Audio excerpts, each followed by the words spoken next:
সকল প্রশংসার মালিককে, সকল ক্ষমতার উৎসকে। কেউ যেটা পারে না পারে কে, কেউ যেটা দেখে না দেখে কে? সে আল্লাহর দরবারে আমরা শুকরগুজার হচ্ছি। আমরা সবাই পড়ছি কালিমাতুশ শুকর, আলহামদুলিল্লাহ। সবাই একসাথে গলা ছেড়ে দিয়ে আওয়াজ করে পড়ুন, রব্বানা লাকাল হামদ হামদান কাসীরান তাইয়্যিবান মুবারাকান ফীহি ইয়া রাব্বি লাকাল হামদু কামা ইয়ানবাগি লিজালালি ওয়াজহিকা ওয়া আযীমি সুলতানিকা। লাকাল হামদু বিল ঈমান, লাকাল হামদু বিল ইসলাম, লাকাল হামদু বিল কুরআন। আল্লাহ রাব্বুল ইজ্জা ওয়াল জালালের দরবারে শুকরিয়া জ্ঞাপনের পাশাপাশি আমি আজকের এই প্রোগ্রামের অর্গানাইজিং কমিটিকে অন্তরের অন্তঃস্থল থেকে ধন্যবাদ জানাতে চাই যে আদ-দ্বীন ফাউন্ডেশন অথরিটি তারা 3 দিন ব্যাপী যশোরের পুলের হাটে এরকম চমৎকার গোছানো ওয়েল অর্গানাইজড একটা তাফসীরুল কোরআনের প্রোগ্রামের আয়োজন করেছে। আমি আল্লাহর শুকরিয়া জ্ঞাপনের পাশাপাশি তাদেরকে আমার অন্তরের অন্তঃস্থল থেকে শুকরিয়া, ধন্যবাদ এবং মোবারকবাদ জানাতে চাই। আজকের প্রোগ্রামে উপস্থিত আছেন বৃহত্তর খুলনা বিভাগের ব্যবসায়ী ভাইয়েরা, কর্মজীবী ভাইয়েরা, ছাত্র ভাইয়েরা, পর্দার আড়ালে মহিলা প্যান্ডেলে আমার মায়েরা, বোনেরা। উপস্থিত আছেন কওমি মাদ্রাসার মুহতামিম বৃন্দ, আলিয়া মাদ্রাসার প্রিন্সিপাল হুজুর, শিক্ষক বৃন্দ, ছাত্রবৃন্দ, ইমাম সাহেব, খতিব সাহেব, মুয়াজ্জিন সাহেব, আইন শৃঙ্খলায় কর্মরত ভাইয়েরা, ভলান্টিয়ার্স, মিডিয়া কর্মী, সাংবাদিক বন্ধুরা, ইউটিউবার্স, আমি সবাইকে অন্তরের অন্তঃস্থল থেকে শুভেচ্ছা জানিয়ে শুরু করতে চাই। প্রিয় ভাইয়েরা, আমি জানি যশোরের মানুষ খুবই well civilized, they know manners. তারা ম্যানার জানে, অতিথির সাথে কেমন আচরণ করতে হয় যশোরের লোকেরা এটা জানে কি জানে না বলেন? মাশাআল্লাহ। স্টেজ থেকে ইনস্ট্রাকশন আসলে সেটা শুনতে হবে, না শুনলে আমিও বলতে পারবো না, আপনারাও উপকৃত হবেন না। কোটি কোটি টাকা ব্যয়, অনেক পরিশ্রম সাপেক্ষে, অনেক ওয়েল ডিজাইন করে ওনারা প্রোগ্রাম করেছেন। শেষ অধিবেশন যদি আপনারা ধাক্কা ধাক্কি বিশৃঙ্খলা করেন, বঞ্চিত হব, আমরা বঞ্চিত হব, আপনারা বঞ্চিত হবেন। মিডিয়া কর্মীদের মাধ্যমে দেশে বিদেশে কোটি কোটি দর্শক তারা বঞ্চিত হবে। আর যদি একটা নীরব, নিস্তব্ধ, নিঝুম পরিবেশ আমাকে উপহার দেন, আমি জনগুরুত্বপূর্ণ, যেটা রাষ্ট্রের জন্য গুরুত্বপূর্ণ, যেটা সামাজিকভাবে আমাদের জন্য গুরুত্বপূর্ণ, আমার ব্যক্তি জীবনের জন্য গুরুত্বপূর্ণ, গোটা মানবতার জন্য গুরুত্বপূর্ণ, এরকম কিছু বার্তা আজকের এই ঐতিহাসিক যশোরের প্রোগ্রামে আমি রাখতে চাই ইনশাআল্লাহ। কিন্তু সেজন্য সহযোগিতা করতে হবে। যে ডান দিকের ছেলেরা মাশাআল্লাহ বলার সাথে সাথে ঠান্ডা, কিন্তু এখানে এখনো ঠান্ডা হচ্ছে না। তোমরা ভলান্টিয়ারদের কথা শোনো, জায়গা না পেলে পেছনে যাও। ধাক্কাধাক্কি করো কেন ভাইরা? এটা করো না। এই যে তোমাদেরকে দেখতে পাচ্ছি তো, একে অপরকে ধাক্কা ধাক্কি করে আমাকে দেখার চেষ্টা, পেছনে চলে যাও। Move move on, move, sit or move. আমি বারবার থামুন, চুপ করুন বলতে পারবো না। Sit or move on. 9টা প্যান্ডেল আছে, এখানে ধাক্কাধাক্কির কোনো মানে হয় না। তোমরা ধাক্কাধাক্কি করবা, এই জন্য প্যান্ডেল করা হয় নাই 9টা। বসো, কোনো কথা নাই, বসো বসো। কানগুলো খরগোশের কানের মতো খাড়া করো, কোনো আওয়াজ নাই, আওয়াজ নাই, কোনো আওয়াজ নাই। এই যে প্রিয় ভাইরা, আল্লাহর ওয়াস্তে চুপ করুন। যশোরের ভাইরা, আল্লাহর ওয়াস্তে চুপ করুন। আমি 10 থেকে 0 গুনবো, এরপরে যদি আওয়াজ হয় চলে যাবো, আমি চলে যাবো, কিন্তু কোনো আওয়াজ নাই। আমি কিছু জিজ্ঞেস করলে উত্তর দেওয়ার সময় গলা ফাটায় আওয়াজ করতে হবে, ঠিক কিনা? বাস, এর বাইরে আর আওয়াজ নাই। 10 থেকে 0 গুনবো, হয় বসো, নয় অন্য প্যান্ডেলে যাও, কোনো আওয়াজ হবে না। 10, 9, 8, 7,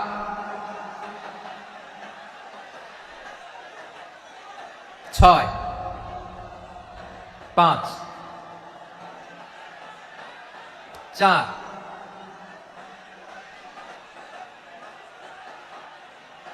3,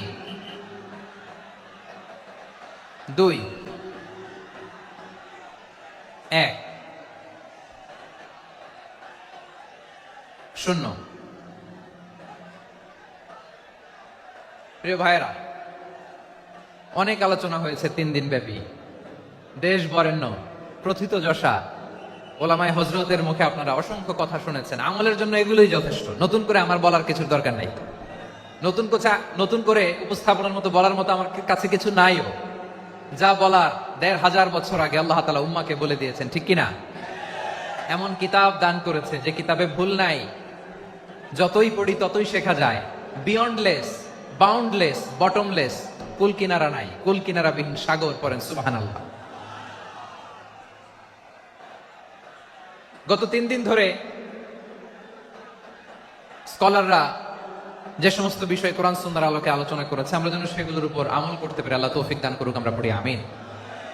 আসুন, এখানে আসার বসার এই প্রোগ্রামে অংশগ্রহণ করার উদ্দেশ্যকে, নিয়তকে আমরা খালিস করে নেই।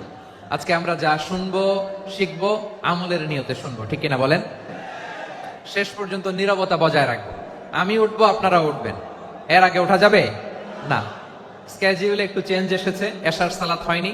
আমার আলোচনার পরপরই আজান হবে। এশার সালাতে আমরা জামাতে অংশগ্রহণ করে একসাথে বিদায় নেব ইনশাআল্লাহ। বলেন। বিশৃঙ্খলা করলে আমার বুঝাতে, পয়েন্টগুলো শেয়ার করতে দেরি হবে। আর এই যে এরকম নীরব নিস্তব্ধ থাকলে সুবিধা হবে। আল্লাহর ওয়াস্তে বি স্মার্ট। জায়গা না হলে চলে যাবেন, আওয়াজ করবেন না। ভলান্টিয়াররাও আওয়াজ নয়, ইশারা ইঙ্গিতে। প্রিয় ভাইরা, যে টপিকটি নিয়ে আমি আপনাদের সামনে আজকে কথা বলতে চাই, টপিকটি অনেক গুরুত্বপূর্ণ। টপিকটি হচ্ছে হিউম্যান রিসোর্স ডেভেলপমেন্ট, মানব সম্পদ উন্নয়ন। কারণ আল্লাহ তাআলা আমাদের যা দেখ আর না দেখ এটা দিছে। মানুষ আর মানুষ, 18 কোটি মানুষ, ঠিক কিনা? এই 18 কোটির জনসংখ্যার দেশে বসবাস করে আমরা খুশি না বেজার?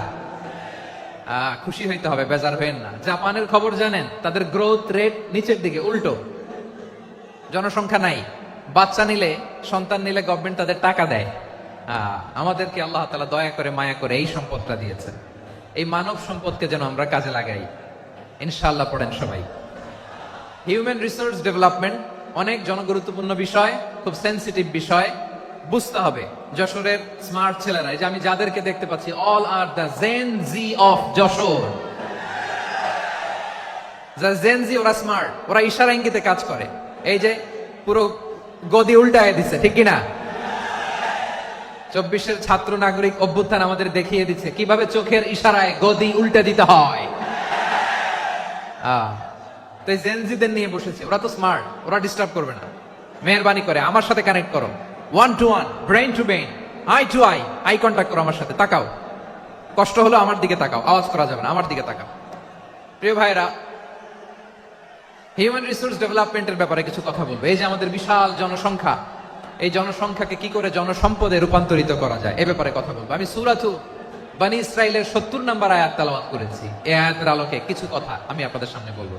আল্লাহ তাআলা ইরশাদ করছেন, ওয়ালাকাদ কাররামনা বনী আদম ওয়া হামালনাহুম ফিল বাররি ওয়াল বাহরি ওয়া রাযাকনাহুম মিনাত তাইয়্যিবাত ওয়া ফাদ্দালনাহুম আলা কাসীরিম মিম্মান খালাকনা তাফদীলা। পড়েন আল্লাহু আকবার। রব্বুল আলামিন বলেন, ওয়ালাকাদ কাররামনা বনী আদম, আমি বনী আদমকে সম্মানিত করেছি, বনী আদমকে মর্যাদা দিয়েছি। ওয়া হামালনাহুম ফিল বাররি ওয়াল বাহর, বনী আদমকে জলে, স্থলে, স্থলে এবং সমুদ্রে চলাচলের বাহন দিয়েছি। ওয়া রাযাকনাহুম মিনাত তাইয়্যিবাত, তাদেরকে পবিত্র রিজিকের বন্দোবস্ত করেছি। ওয়া ফাদ্দালনাহুম আলা কাসীরিম মিম্মান খালাকনা তাফদীলা, আর আমি আল্লাহ যাদেরকে সৃষ্টি করেছি তাদের মধ্য থেকে বনী আদমকে আমি শ্রেষ্ঠ বানিয়েছি। আমরা শ্রেষ্ঠ, আমরা আশরাফুল মাখলুকাত। আমরা কি? এই যে এমনি চিল্লাচিল্লি করে, জিজ্ঞেস করলে বলে না। আমরা আশরাফুল মাখলুকাত। আমরা কি? শ্রেষ্ঠ, সবার চেয়ে সেরা। আমাদের মতো করে আল্লাহ কাউকে বানায় নাই। 2 পায়ে ভর করে, শির দ্বারা এরকম স্ট্যান্ড রেখে মাথা উঁচু করে দাঁড়াতে পারে এরকম কোন প্রাণী পৃথিবীতে আছে? এজন্য আল্লাহ বলেন, ওয়ালাকাদ কাররামনা বনী আদম, আমি বনী আদমকে সম্মানিত করেছি, তাদেরকে আমি মর্যাদা দিয়েছি। তাদেরকে আমি যত মর্যাদা দিয়েছি আমার কোন সৃষ্টিকে এত মর্যাদা দেই নাই। পড়েন সুবহানাল্লাহ। I have dignified the status of the sons of Adam আদমের সব সন্তানের মর্যাদা আমি বাড়িয়েছি। আল্লাহ এখানে বলেননি ওয়ালাকাদ কাররামনাল মুমিনিন, আমি মুমিনের মর্যাদা বাড়িয়েছি, বলেছেন? আল্লাহ এখানে বলেন নাই ওয়ালাকাদ কাররামনাল মুসলিমিন, আমি মুসলিমের মর্যাদা বাড়িয়েছি। আল্লাহ বলেছেন ওয়ালাকাদ কাররামনা বানি আদম, আমি বনি আদমের সম্মান বাড়িয়েছি, হোক সে মুমিন কিংবা কাফের, মুসলিম কিংবা মুশরিক, আস্তিক কিংবা নাস্তিক, আরব কিংবা অনারব, যেই হোক না কেন আদম সন্তান সবগুলার মর্যাদা বাড়াইয়া দিয়েছে কে? সবার মর্যাদা আল্লাহ বাড়িয়েছে। মানুষ হিসেবে মর্যাদা। বিশ্বনবী সাল্লাল্লাহু আলাইহি ওয়াসাল্লাম ইহুদির লাশ দেখে দাঁড়িয়ে গেলেন। কার লাশ? আমার যশোরের ভাইরা আওয়াজ করে বলুন, কার লাশ? ইহুদির লাশ দেখে দাঁড়ায় গেলেন। সাহাবারা বললেন ইয়া রাসূলুল্লাহ, আপনি দাঁড়ালেন যে, এটা তো ইহুদির লাশ। বিশ্বনবী বললেন আওয়ালাইসাত নাফসান, এটা কি মানুষ নয়? এটা হোক ইহুদি হোক খ্রিস্টান, এটা তো মানুষ। আমি মানুষ দেখে দাঁড়িয়েছি। আই স্যালিউট দ্য হিউম্যানিটি, আমি মানবতাকে সম্মান করেছি। পড়েন সুবহানাল্লাহ। তাহলে এই জমিনে মানুষের মর্যাদা বেশি, হোক আস্তিক হোক নাস্তিক, হোক মুমিন কিংবা কাফের। আদমের সন্তান হলে, মানুষ হলেই তার মর্যাদা বাড়িয়েছে কে? আমার কলিজার টুকরা যশোরের ভাইরা, মানুষের মর্যাদা আল্লাহ এত বাড়িয়েছেন, মানুষ জীবিত থাকলেও যেমনি মর্যাদাবান, মরে গেলেও মর্যাদাবান। সুবহানাল্লাহ পড়েন। মানুষ মরে গেলে এই ডেড বডিটা কি হয়? পচে যায়, গলে যায়, মাটির সাথে মিশে যায়। তাই বলে আপনি ডেড বডির সাথে যাচ্ছে তাই করতে পারবেন না? পারবেন?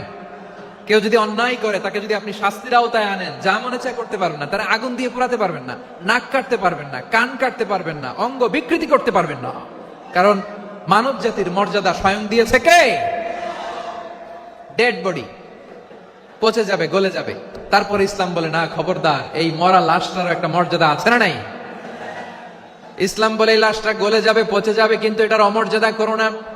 কর্পূর দিয়ে, খেজুর পাতা দিয়ে, এটাকে ওয়ার্ম ওয়াটার দিয়ে, গরম পানি দিয়ে ধৌত করো। সাদা শুভ্র ধবধবে কাপড় দিয়ে লাশটাকে তুমি কাভার করো। তারপরে খাটিয়ার মধ্যে লাশটাকে রেখে বিশাল একটা প্রোগ্রাম করো, একটা ফিউনারাল প্রোগ্রাম করো। ওই প্রোগ্রামের ডানে বায়ে পেছনে লাশটারে রাখলে হবে না, প্রোগ্রামের একেবারে সামনটাতে তুমি লাশটাকে রাখো। সুবহানাল্লাহ। একটা ফিউনারাল প্রোগ্রাম করতে হবে, তাকে শেষ বিদায় জানাতে হবে, যেটাকে আমরা জানাজা বলি। কি বলি? জানাজা মানে মাইয়িতের জন্য দোয়া, তার জন্য দোয়া করা হয়। তাকে একটা সিস্টেমেটিক অর্ডারে কবরে রাখা হয়, সুন্দরভাবে সেটাকে কবরস্থ করা হয়, মাটি দেয়া হয়, পানি দেয়া হয়। তার মানে মরে গেল মানুষের সম্মান বাড়ায় দিয়েছে কে? এজন্য আল্লাহ বললেন ওয়ালাকাদ কাররামনা বানি আদম, বনি আদমের সম্মান মর্যাদা আমি আল্লাহ বাড়িয়ে দিয়েছি। মানুষের সম্মানে তুমি কখনো আঘাত করো না, ঠিক কি না? তাহলে ভাই, প্রথম মেসেজ হচ্ছে, the first and foremost message tonight to the people of Jessore. Allah বলেন I have dignified the status of son of Adam, আমি বনি আদম সবার মর্যাদা বাড়িয়ে দিয়েছি। হোক আস্তিক নাস্তিক, হোক কাফের কিংবা মুশরিক, তার মর্যাদা বাড়াই দিছে কে? যখন বন্যা হয় আমরা ত্রাণ নিয়ে যাই, আমরা শুধু মুসলমানদেরকে ত্রাণ দেই নাকি? হ্যাঁ, আমরা মুসলমান কেউ দেই, অমুসলমান কেউ দেই, হিন্দু কেউ দেই, বৌদ্ধ কেউ দেই। যেখানেই মানবতা বিপন্ন সেখানে ইসলামের হেল্পিং হ্যান্ড আছে না নাই? সুবহানাল্লাহ। কি দিন আমরা পেয়েছি, কি বিধান আমরা পেয়েছি। ওয়ালাকাদ কাররামনা বানি আদম, আমি বনি আদমকে সম্মানিত করেছি। এরপর আল্লাহ বললেন ওয়া হামালনাহুম ফিল বাররি ওয়াল বাহর, মানুষকে স্থলে এবং সমুদ্রে চলাচলের বাহন আমি দিয়েছি। স্থলে কিভাবে চলবে, জলে কিভাবে চলবে, এই বাহনের ব্যবস্থা করেছে কে? এই জেনজি, এই সামড়া, ইরাম করতেছো কিসের জন্য? হ্যাঁ, ইরাম করলে চলবি? হ্যাঁ, বস বস বস বস। আওয়াজ করতেছো কেন? দিবানা, কথা বলতে দিবানা আমাকে? তো এইটা বুঝি তোমাদের ভালোবাসার নমুনা? তোমাদের ভালোবাসার কারণে যদি আমি কোথাও দাঁড়াতেই না পারি, কোথাও বসতে না পারি, কোথাও দুটা কথা বলতে না পারি, এই ভালোবাসা দিয়ে কি হবে আমার? বরং ঘামতে ঘামতে ঘর্মাক্ত হব, রক্তাক্ত হব। কিন্তু সেন্ট্রাল থেকে, সেন্ট্রালি যে ইনস্ট্রাকশন আসবে, সেই ইনস্ট্রাকশনের এক চুল আমরা ডানে বায়ে যাব না। এইটা গণজাগরণের জন্য এইটা দরকার, ইসলামী বিপ্লবের জন্য এইটা দরকার। তো আধা ঘন্টা ধরে যদি তোমাদেরকে থামানোই না যায়, এই লস্কর দিয়ে আমি কি করব? আল্লাহর ওয়াস্তে নো নো নো স্লোগান, চুপচাপ একেবারে আমার দিকে তাকাও। আল্লাহ বললেন ওয়া হামালনাহুম ফিল বাররি ওয়াল বাহর, জলে স্থলে আমি চলাচলের যানবাহনের ব্যবস্থা করেছি। আমরা স্থলে ঘোড়ার উপরে চড়ি, উটের উপরে চড়ি, গাড়ির উপরে চড়ি। এই যে গাড়ির ইঞ্জিন বানাইছি আমরা, এটার মেধা দিয়েছে কে? আবার সাগরের মধ্যে আমরা নৌযান, জলযান, বড় বড় জাহাজ দিয়ে এক মহাদেশ থেকে আরেক মহাদেশ যাই, এক দেশ থেকে মালামাল গুলো আরেক দেশে পাঠাই। সাগরের ভেতরে নৌকাগুলোরে ধরে রাখলো কে? والفلك التي تجري في البحر بما ينفع الناس। মানুষের উপকার আছে এরকম সরঞ্জামাদি নিয়ে সাগরের উপরে বিশাল বিশাল জলযানগুলো চলে, এগুলো ডুবে যায় না, কাত হয়ে যায় না, পড়ে যায় না। এগুলোকে স্থিতিস্থাপকতাকে ঠিক করে রাখলো কে? আপনারা জাহাজ দেখেছেন? জাহাজ, হ্যাঁ, বাড়ি চট্টগ্রাম হইলে দেখতে পারতেন। দেখছেন?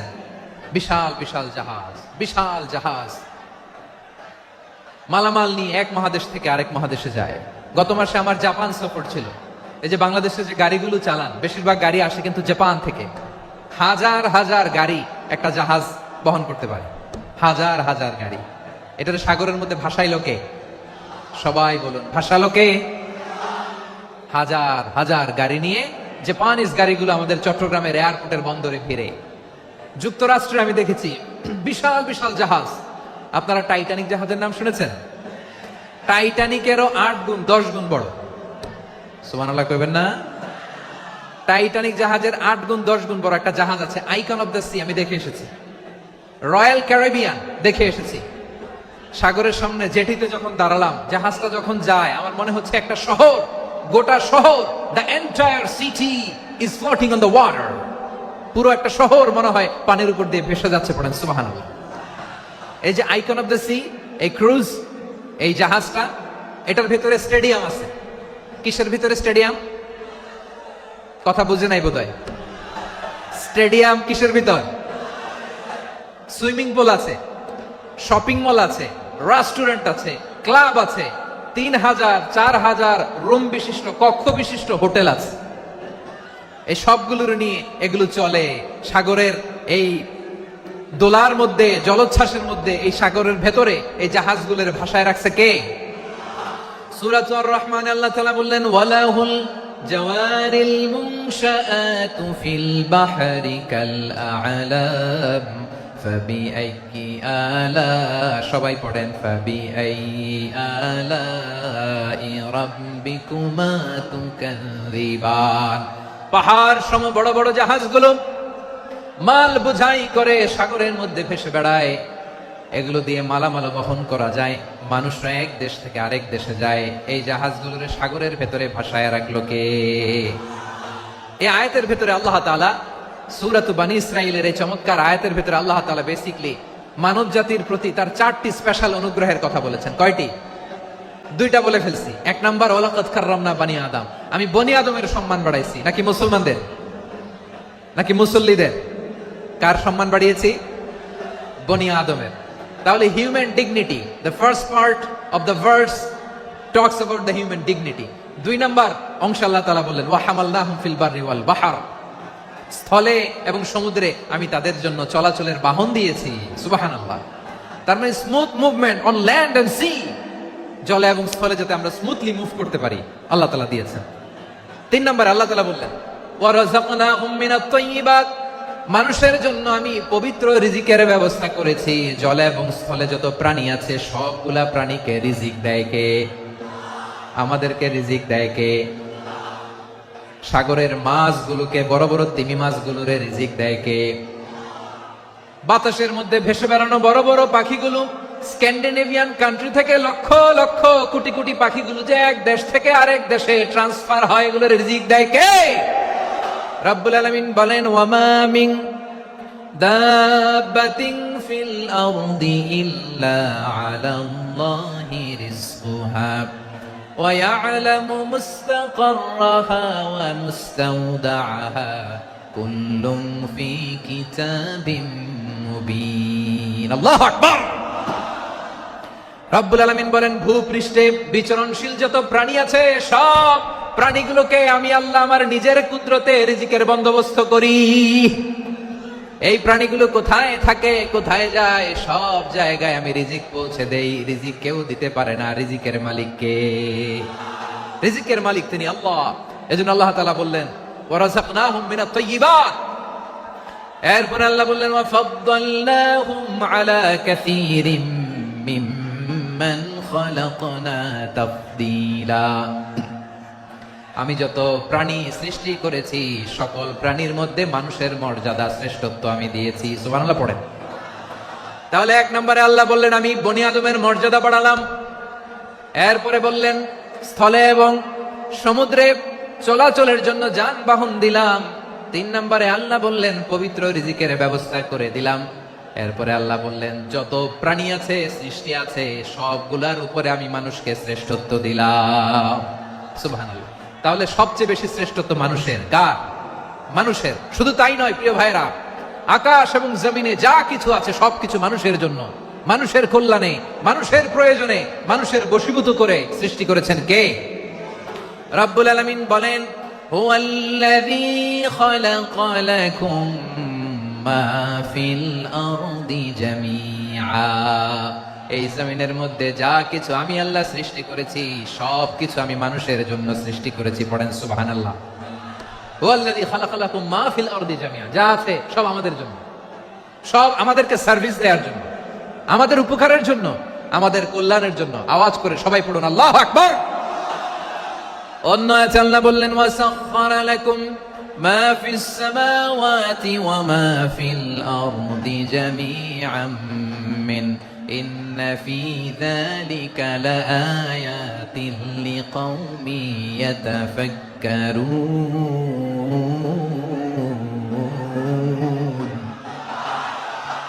প্রথমে আয়াতে আল্লাহ বললেন জমিনে যা আছে সব তোমাদের কল্যাণে আমি সৃষ্টি করলাম। এরপরে আল্লাহ বললেন আকাশেও যা আছে সব তোমাদের জন্য সৃষ্টি করলাম, তোমাদের অনুগত বানায় দিলাম। পড়েন সুবহানাল্লাহ। মানুষের কি ব্রেইন দেখেন, মানুষ জমিন ছেড়ে আকাশে চলে যায়। পাখি দেখে মানুষের শখ হলো পাখি যেহেতু উঠতে পারে আমরাও পারবো। অরবিল রাইট, উইলবার রাইট, 2 ভাই মিলে আঁকাঝোঁকা করতে করতে করতে করতে প্লেন বানায় ফেললো। কারণ সুবহানাল্লাহ। এখন পাখিও ওড়ে আমরাও উড়ি। এরপরেই মানুষের কৌতূহল থামে না এখানে। মানুষ চলে গিয়েছে চাঁদে। কোথায় গেছে? এখন কিন্তু চাঁদে জমি বিক্রি হয় জানেন। পৃথিবী নিয়ে মারামারি শেষ, রাশিয়া আমেরিকা এখন ধরছে চাঁদ আর মঙ্গল গ্রহ। এখন চাঁদে জমি বিক্রি হয়, মঙ্গলে জমি বিক্রি হয়। এই চাঁদ, মঙ্গল, বৃহস্পতি, শনি সব আল্লাহ তাআলা আমাদের জন্য বানিয়েছেন। সুবহানাল্লাহ পড়েন। মানুষ সাগরের উপরে চড়ে, শূন্যে ভেসে বেড়ায়, পাহাড় কেটে সুড়ঙ্গ বানায়, টানেল বানায়। মানুষ ব্রডব্যান্ডের লাইন নিয়ে যায় সাগরের ভেতর দিয়ে এক দেশ থেকে আরেক দেশে, এক মহাদেশ থেকে আরেক মহাদেশে। সুবহানাল্লাহ পড়েন। তার মানে গোটা বিশ্বের সবকিছুর উপরে control, superiority over all creatures, সবকিছুর উপর কন্ট্রোল, মনিটরিং, নিয়ন্ত্রণ এটা প্রতিষ্ঠা করে দিয়েছে কে? এজন্যই মানুষের শ্রেষ্ঠত্ব। ওয়ালাকাদ কাররামনা বানি আদম। আমি বনি আদমের সম্মান বাড়িয়েছি, মর্যাদা আমি বাড়িয়ে দিয়েছি এই কারণে, কারণ মানুষ সবকিছুর উপর নিয়ন্ত্রণ নিতে পারে। মানুষকে নিয়ে এই কোরআনের সব আলোচনা, মানুষকে নিয়ে এই কোরআনের সব। তাই কোরআনের কেন্দ্রীয় আলোচ্য বিষয় হচ্ছে মানুষ। কোরআনের কেন্দ্রীয় আলোচ্য বিষয় কি? যশোরের ভাইয়েরা বুঝে থাকলে সবাই বলবেন কোরআনের কেন্দ্রীয় আলোচ্য বিষয় কি? এই যে আমি মূল আলোচনায় যাচ্ছি এখন। কেন মানুষ কোরআনের কেন্দ্রীয় আলোচ্য বিষয়? এই যে ভাইয়েরা, এই যে হাত জোর করে, এই যে Jessore Gen Z, the smart people of Jessore, হাত জোর করে বলতেছে, হাত জোর করে তোদের কাছে আল্লাহর দোহাই লাগে, স্টপ স্টপ। শুরুতে একবার বলেছে জায়গা না হলে আস্তে আস্তে ধাক্কা দিবা, সামনে না পিছনে, দিয়ে দিয়ে বেরোয় চলে যাও। এলএডিতে দেখো, এই যে আল্লাহর ওয়াস্তে জায়গা না হলে ওইদিকে যাও। কোরআনের মাহফিলে বিশৃঙ্খলা, এটা কাফিরদের আলামত। কাফিররা শীষ দিত, শীষ। বিশ্বনবী কোরআনের তাফসীর করলে কাফিররা শীষ দিত আর ক্ল্যাপিং করত, হুইসেল এন্ড ক্ল্যাপিং। তো আমরা কি এখানে বিশৃঙ্খলা করতে আসছি? তো বারবার থামানো লাগে কেন? কোনো আওয়াজ হবে না, বললাম তো স্টপ। আওয়াজ করে বলুন কোরআনের কেন্দ্রীয় আলোচ্য বিষয় কি? সবাই বলেননি। এতগুলো মানুষ উত্তর দিলে এতটুকু আওয়াজ হয়, অন্তত আমি বিশ্বাস করি না। যশোর আওয়াজ করে বলো কোরআনের কেন্দ্রীয় আলোচ্য বিষয় কি? মানুষ। এই মানুষ কোরআনের কেন্দ্রীয় আলোচ্য বিষয়। মানুষকে আল্লাহ স্বাধীনতা দিয়েছেন। ফামান শাআ ফালইউমিন ওয়া মান শাআ ফালইয়াকফুর। চাইলে মুমিন হতে পারো, চাইলে কাফির হতে পারো, তোমার ইচ্ছা। তবে জেনে রাখো মুমিন হলে পাবা জান্নাত, কাফির হলে পাবা জাহান্নাম। নাও দ্য ডিসিশন ইজ ইয়োর্স। সিদ্ধান্ত তোমার, জান্নাতে যাবা না জাহান্নামে যাবা। যশোরের ভাইয়ের আওয়াজ করে বলুন, কই যেতে চান, জান্নাতে না জাহান্নামে? ডান দিকে না বাম দিকে? ডানপন্থী না বামপন্থী? চিল্লা চিল্লি না চুপচাপ? চুপচাপ করে আবার চিল্লাচিল্লি শুরু করেছে। মাশাআল্লাহ, গুরুত্বপূর্ণ কথা বাকি আছে, আমাকে সহযোগিতা করতে হবে। মাশাআল্লাহ, এই তো ঠান্ডা হয়েছে। হ্যাঁ, ঠিক আছে ঠিক আছে ঠিক আছে। মানুষকে আল্লাহ এত স্বাধীনতা দিয়েছেন, মানুষ চাইলে অনেক ভালো হইতে পারে। ভালোর রাস্তাও খোলা, খারাপ হওয়ার রাস্তাও খোলা। ভালো হইলে মানুষ অনেক ভালো, খারাপ হইলে অনেক খারাপ। ভালো হইলে সবচেয়ে ভালো, খারাপ হইলে সবচেয়ে খারাপ। এজন্য সিদ্ধান্ত আপনাকে নিতে হবে। আল্লাহ তাআলা বলছেন, লাকাদ খালাকনাল ইনসানা ফি আহসানি তাকওয়িম সুম্মা রাদাদনাহু আসফালা সাফিলিন। আমি মানুষকে অনেক সুন্দর অবয়বে, সুন্দর আকৃতিতে সৃষ্টি করেছি। তার শুধু চেহারার ডিজাইনটাই সুন্দর নয়, তার ব্রেনটা বড্ড সুন্দর, তার মানসিকতা বড্ড সুন্দর, তার সৃজনশীলতা বড্ড সুন্দর। পড়েন সুবহানাল্লাহ। আমাদের চেহারা, অবয়ব, ডিজাইন যে সুন্দর তা না, আমাদের ব্রেনটা অনেক সফিস্টিকেটেড ব্রেন, অনেক সফিস্টিকেটেড। এই 1.5 কেজি ব্রেন ইউজ করে মানুষ গোটা বিশ্বে সভ্যতা বিনির্মাণ করেছে, ঠিক কিনা? এই ব্রেন আল্লাহ তাআলা আমাকে দিয়েছে। এটারে কাজে লাগালে, আপনার 6 সেন্স কাজে লাগালে আপনি অনন্য মানুষ হয়ে উঠবেন, মহামানবে রূপান্তরিত হবেন। মানুষ হতে পারে, চাইলেই মহামানব হতে পারে। আবার যদি মানুষ চায় খারাপও হতে পারে। আল্লাহ বললেন শুধু ভালোই না, ভালো হতে চাইলে অনেক ভালো তুমি হতে পারো, আবার খারাপ হতে চাইলে অনেক খারাপ তুমি হতে পারো। সুম্মা রাদাদনাহু আসফালা সাফিলিন। খারাপ হলে একেবারে খারাপ হতে পারো, নিকৃষ্ট হলে একেবারে নিকৃষ্ট হতে পারো, ভালো হলেও ভালো হতে পারো। কোন সুবহানাল্লাহ। এবার আওয়াজ করে বলুন, ভালো হতে চাই না খারাপ? শ্রেষ্ঠ না নিকৃষ্ট? মানুষ ভালো হলে মানুষ ফেরেশতার চেয়েও ভালো, মানুষ খারাপ হলে সে পশুর চেয়েও খারাপ। কথা ঠিক কিনা বলেন? ভালো হলে ফেরেশতার চেয়েও ভালো, খারাপ হলে পশুর চেয়েও নিকৃষ্ট। তার মানে শ্রেষ্ঠত্বে মানুষ, শ্রেষ্ঠত্বে ফেরেশতাকে হার মানায়, আর অধপতনে শ্রেষ্ঠত্বে ফেরেশতাকে ছাড়িয়ে যায়, আর অধপতনে পশুকেও হার মানায়। আই রিপিট, আমি আবারও বলছি, মানুষ শ্রেষ্ঠত্বে ফেরেশতাকে ছাড়িয়ে যায়, আর অধপতনে সে পশুকেও হার মানায়। আওয়াজ করে বলতে হবে, ঠিক কিনা? এটার প্রমাণ কি?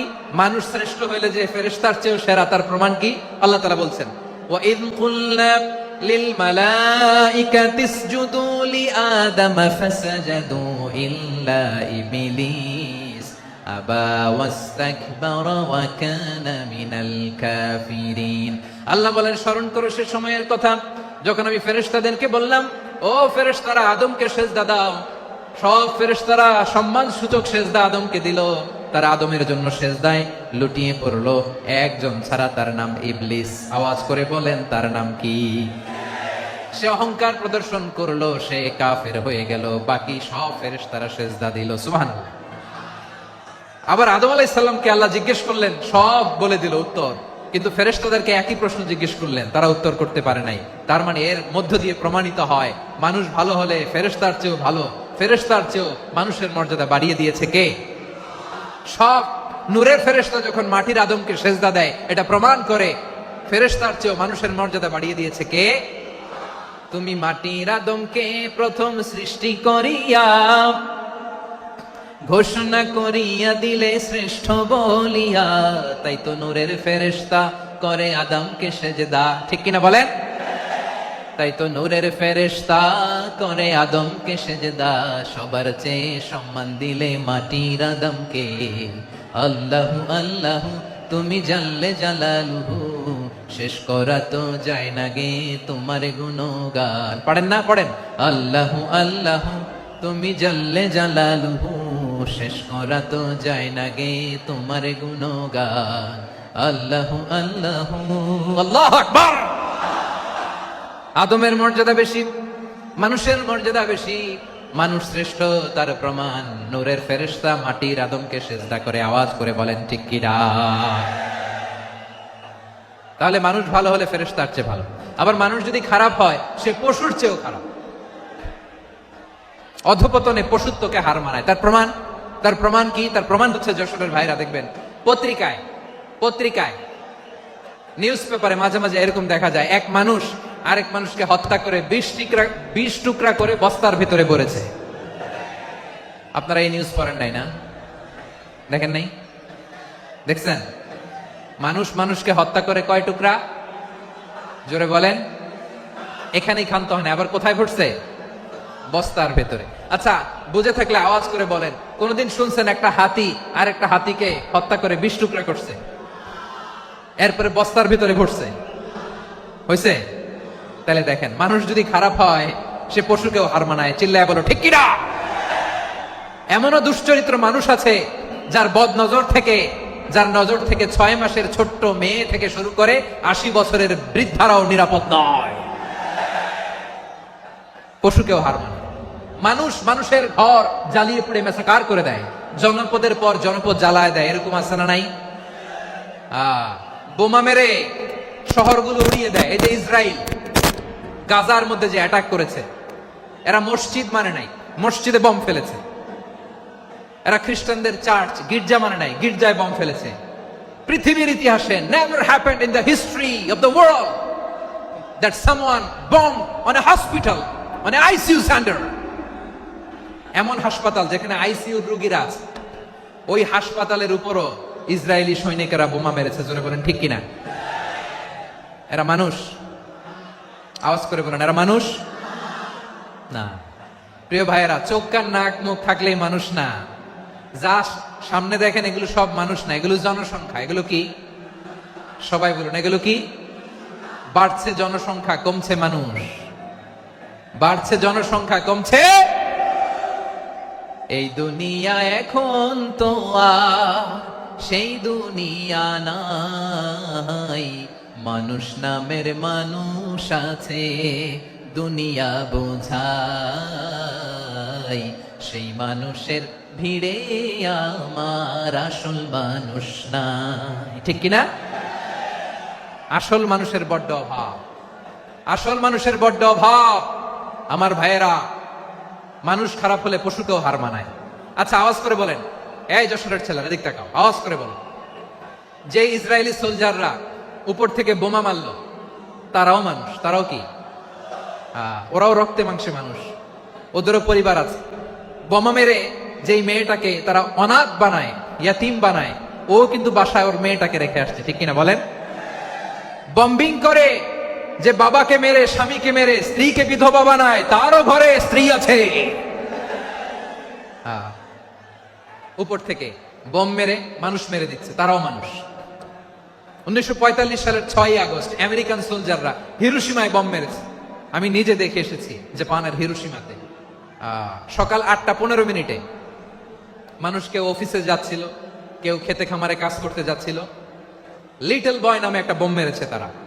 এই বোমের আঘাতে, পারমাণবিক এই বোমার রেডিয়েশনে আঘাতে বোম ব্লাস্ট হওয়ার পরে মুহূর্তের মধ্যে 1,40,000 নাই। উপর থেকে যারা মারতেছে এরাও মানুষ, যাদেরকে মারলো তারাও। তার মানে মানুষে মানুষে পার্থক্য আছে না? নেই? মানুষে মানুষে পার্থক্য আছে। নাক কান চোখ মুখ থাকলেই মানুষ নয়। বাড়ছে জনসংখ্যা, কমছে মানুষ। চিল্লায় বলো ঠিক কিনা? তাহলে আমরা বুঝলাম, মানুষ ভালো হলে অনেক ভালো, খারাপ হলে অনেক খারাপ। ও আমার কলিজার টুকরা যশোরের ভাইয়েরা, আসুন না 3 দিন ব্যাপী এই তাফসিরুল কোরআনের ঐতিহাসিক প্রোগ্রাম থেকে আমরা সিদ্ধান্ত নেই, আমরা ভালো মানুষ হব নাকি খারাপ মানুষ হব। কলিজা থেকে, প্রাণ থেকে আওয়াজ করে সবাই বলুন, ভালো মানুষ নাকি খারাপ মানুষ? ভালো মানুষ হইতে হবে। ভালো মানুষ যারা জগৎটাকে এনলাইটেন করবে, যারা এনলাইটেন করবে, যারা সত্যের বীর সেনানী হয়ে দাঁড়াবে, যারা সত্যের পক্ষে কথা বলবে, যারা জালিমের মসনদকে ভেঙে খানখান করে দেবে। এরকম হওয়ার দরকার আছে না নাই? এরকম ভালো মানুষ আমরা হতে চাই কি চাই না? মানুষকে যত্ন নিলে মানুষ যে কত ভালো হয় আপনি কল্পনাও করতে পারবেন না। এই যে আপনাদের যশোরে যে ভালো ছেলেগুলো আছে, যে ভালো তরুণগুলো আছে, যে যুবকগুলো আছে, যে ভালো আলেমরা আছে, ভালো নেতারা আছে, সবাই যদি তাদের মতো হতো, পুরো যশোরটা একটা জান্নাতের টুকরা হয়ে যেত। আওয়াজ করে বলেন ঠিক কিনা? মানুষকে নার্চারিং করলে, মানুষকে পলিশ করলে, মানুষকে গ্রুমিং করলে, মানুষকে সঠিক তারবিয়া দিলে মানুষ অনন্য হয়ে ওঠে। প্রতিটি মানুষ অনন্য। আমি অনন্য, আপনি অনন্য, আমরা সবাই অনন্য। সুবহানাল্লাহ বলেন। মানুষকে আল্লাহ তাআলা দিয়েছেন অসীম ক্ষমতা, অসীম ক্ষমতা। সুবহানাল্লাহ। একটা মানুষ পারে না এমন কিছু নাই, একটা মানুষ পারে না এমন কিছু নাই। বিশ্বাস করতে হবে, মানুষ যা কল্পনা করতে পারে ওইটা মানুষ করে দেখাতে পারে। যশোরের ভাইয়ের, আই রিপিট, আমি আবারও বলছি, এই চিল্লাচিল্লি করলে আমার এই গুরুত্বপূর্ণ কথা তোমরা মিস করবা, মিস করবা। কপাল পড়া হয় না, আওয়াজ করে কপাল পড়া হবে না। আমার দিকে তাকাও। মানুষ, মানুষ যা কল্পনা করতে পারে সেটা মানুষ করে দেখাতে পারে। তুমি তোমার কল্পনার রাজ্যকে সাজাও, তোমাকে হারাতে পারে এমন কোন শক্তি আল্লাহর জমিনে না হয়। তোমার কি শক্তি, কি সম্ভাবনা তুমি জানোই না মিয়া। তুমি এদিকে তাকাও কেন? তোমার রাস্তা তো ওই দূরে। তুমি কোথায় যাবে, আল্লাহ তোমার টেনে কোথায় নিয়ে যাবে তুমি কিছুই জানো না। Plan big, dream big. কল্পনার শক্তিকে বড় করো। মানুষ যা কল্পনা করতে পারে মানুষ তা করে দেখাতে পারে। মানুষের কাছে অসাধ্য কিছু নাই, মৃত্যু ছাড়া, এক্সেপ্ট ডেথ। মৃত্যু ছাড়া মানুষ সবকিছুকে জয় করতে পারে। মৃত্যু ছাড়া যে কোনো অসাধ্যকে সাধন করার ক্ষমতা মানুষকে দিয়ে দিয়েছে কে? হারার জন্য তোমার জন্মই হয় নাই, তোমার জন্ম হয়েছে জিতার জন্য, বিজয়ের জন্য তোমার জন্ম। মানুষের শুরুটাই হয় বিজয় দিয়ে। যশোর, আওয়াজ করে বলো, মানুষের শুরু হয় কি দিয়ে? আমরা যখন আমার পিতার পৃষ্ঠদেশে ছিলাম, পিতার পৃষ্ঠদেশ থেকে শুক্রাণু যখন মায়ের গর্ভদেশে যেয়ে পড়ে, কতটা শুক্রাণু ভ্রমণ শুরু করে জানো? 20 কোটি শুক্রাণু। একবার সিমেন আউট হলে সেখানে 20 কোটি শুক্রাণু থাকে, ভ্রমণ শুরু করে। ওই 20 কোটি শুক্রাণুর মধ্যে থেকে তুমি আমি আজকে এক বিকশিত শুক্রাণু মানব রূপে পৃথিবীতে এসেছি। সুবহানাল্লাহ। ওই 20 কোটি শুক্রাণুর প্রতিযোগিতায় সবাই পেছনে ফেলে সেদিন আমি সফল হয়েছিলাম, সেদিন আমি বিজয়ী হয়েছিলাম। সেদিন আমি এত ছোট ছিলাম, মাইক্রোস্কোপ দিয়েও আমার অস্তিত্ব টের পাওয়া যায় না। আমি এত তুচ্ছ ছিলাম, নগণ্য ছিলাম। আমার কান ছিল না, আমার চোখ ছিল না, আমার হাত ছিল না, আমার জন্য রিকমেন্ডেশন করার মতো মামু ছিল না, খালা ছিল না, কেউ ছিল না। তারপরেও ওই প্রতিযোগিতায়, ওই কম্পিটিশনে যখন আমারে কেউ হারাতে পারে নাই, আল্লাহর জমিনেও আমারে কেউ হারাতে পারে না। হারার জন্য তোমার জন্মই হয় নাই, তুমি আসছোই জিতার জন্য। সুবহানাল্লাহ। বিশ্বনবী বলেন, আন-নাসু মাআদিন কামাআদিনিয যাহাবি ওয়াল ফিদ্দা খিয়ারুহুম ফিল জাহিলিয়াতি খিয়ারুহুম ফিল ইসলাম। Peoples are like mines of gold and silver. সোনার খনি, রূপার খনি, এর চেয়ে বড় খনি হচ্ছে এই মানব সম্পদের খনি। আওয়াজ করে বলেন আল্লাহু আকবার। আল্লাহ তাআলা এই সম্পদ আমাদেরকে দিয়েছে। বিশ্বনবী বলেন, মানুষ হচ্ছে খনির মতো। খিয়ারুহুম ফিল জাহিলিয়াতি খিয়ারুহুম ফিল ইসলাম। জাহিলি যুগে যারা সেরা, ইসলামেও তারা সেরা। ইদা ফাকুহু, যদি তারা বুঝবান হয় তাহলে তাদেরকে সেরা বানায় দিবে কে? তাহলে মানুষের চেয়ে সেরা কেউ হতে পারে? মানুষের চেয়ে অনন্য কেউ হতে পারে? মানুষকে কেউ হারাতে পারে? আওয়াজ করে বলো, তোমাকে কেউ হারাতে পারবে? এই সাহস জাগছে আজকের আলোচনা থেকে। আমি তুমি অনন্য, আমাকে তোমাকে হারায় দেওয়া এত সহজ না, ঠিক কিনা? একটা কথা জীবনের সাথে সেট করে নিতে হবে, আমি জিতি নয় শিখি, আমি কখনো হারি না। জীবনের সাথে সেট করে নাও, জেনজি অফ যশোর, আমি কখনো হারি না, আমি হয় জিতি নয় শিখি। চিল্লায় বলো ঠিক কিনা? আমি কখনো হারি না, আমার হারানো এত সোজা না। কি সাহস জাগছে বুকে? সাহস জাগছে? তাকবীর পড়ো, লিল্লাহি তাকবীর। তাহলে বিশ্বনবী বললেন, নাসু মাআদিন, মানুষ হচ্ছে খনি। এই ধাক্কা ধাক্কি আমি জানি, এগুলো ভালোবাসার ধাক্কা ধাক্কি, এজন্য আমি সহ্য করে নেই। এগুলো যে ভালোবাসার ধাক্কা ধাক্কি এটা আমরা বুঝি। পৃথিবীর কোন আইন, সিকিউরিটি প্রোটোকল দিয়ে এটারে মানানো যাবে না, কারণ এটা তো ভালোবাসা, লাভ। লাভ কোন আইন কানুন দিয়ে বাধা যায় না, মানানো যায় না, ঠিক কিনা বলো?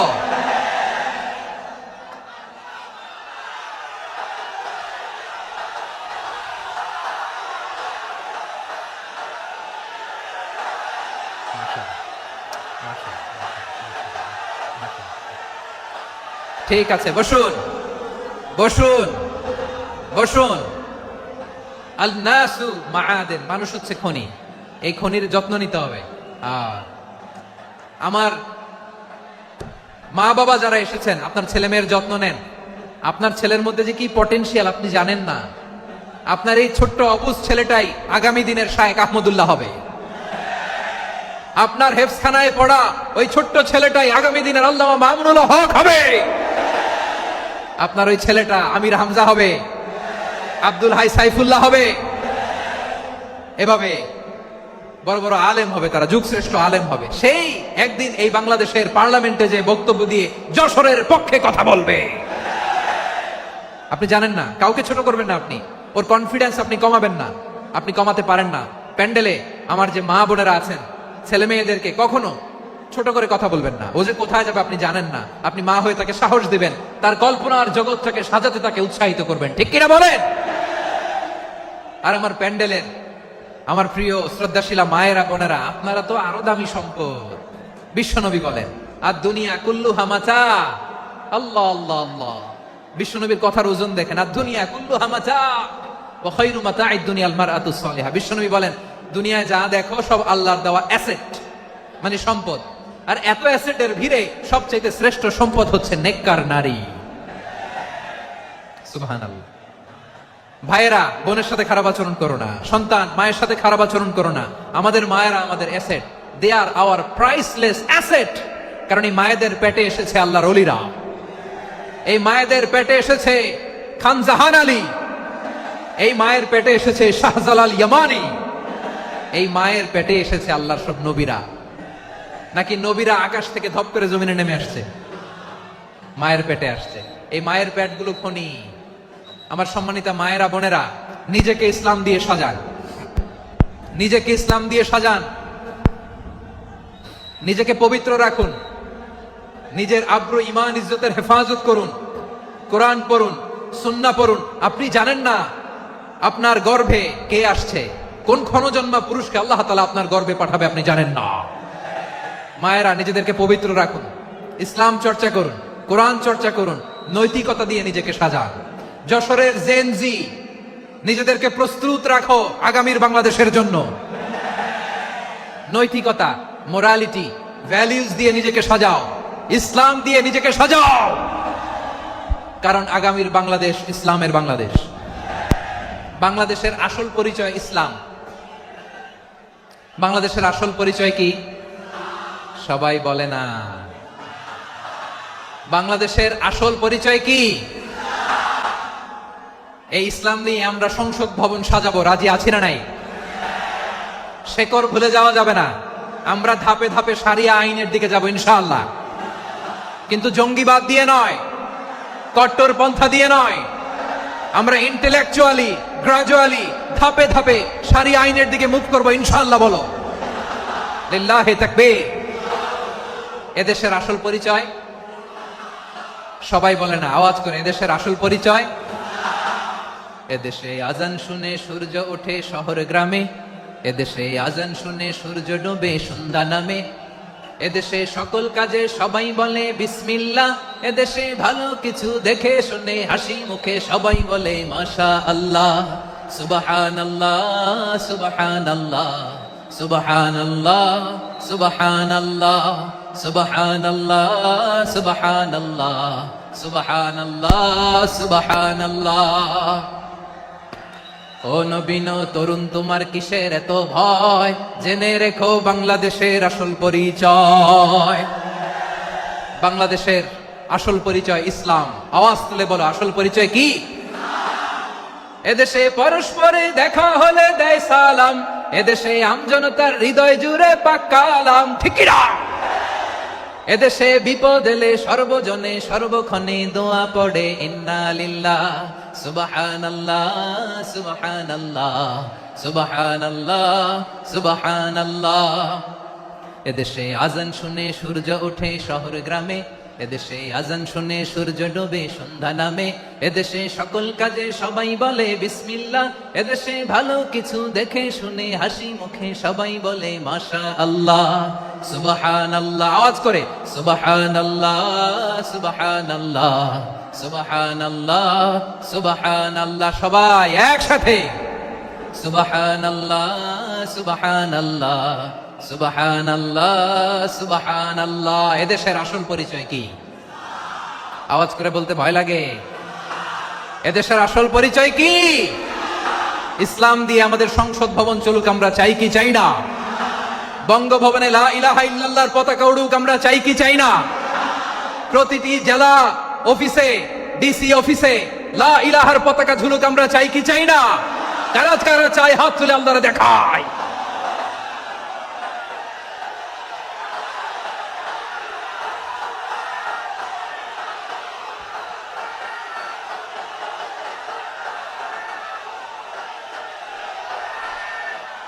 মাশাআল্লাহ, মাশাআল্লাহ, মাশাআল্লাহ, মাশাআল্লাহ। যশোর, আওয়াজ করে বলো, ভালো মানুষ না খারাপ মানুষ? বুঝে বলছো তো?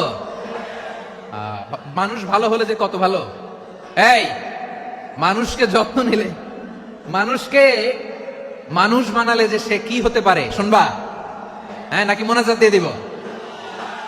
শুনবা? তাহলে থামতে হবে। থামো, আমি যখন বলবো থামো থামো, তাকবীরের সময় দিলে তাকবীর, থামো থামো।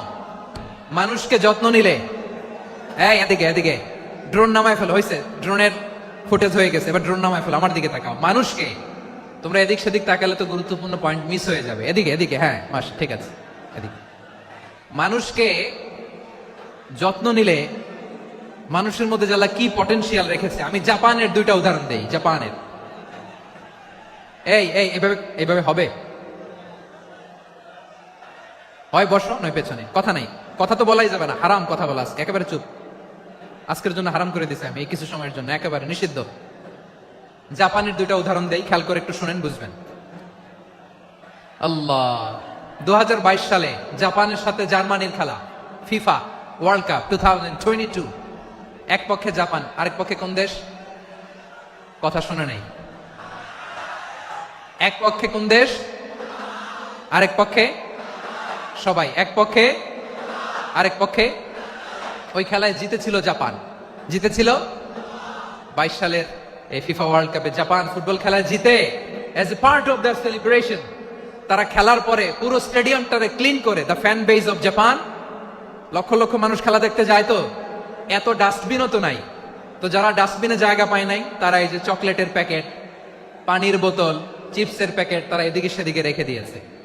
জাপানের ভক্তরা, জাপানের ফলোয়াররা, as a part of their celebration তারা খেলার পরে পুরো স্টেডিয়ামের সব ময়লা আবর্জনা ক্লিন করে তারপরে বিদায় নিয়েছে। তাদেরকে কি ক্লিন করার দায়িত্ব দেওয়া হয়েছিল? এই যশোর, জাপানের যে ছেলেরা খেলা দেখতে গেছিল ওদেরকে কি ক্লিন করার দায়িত্ব দিছিল?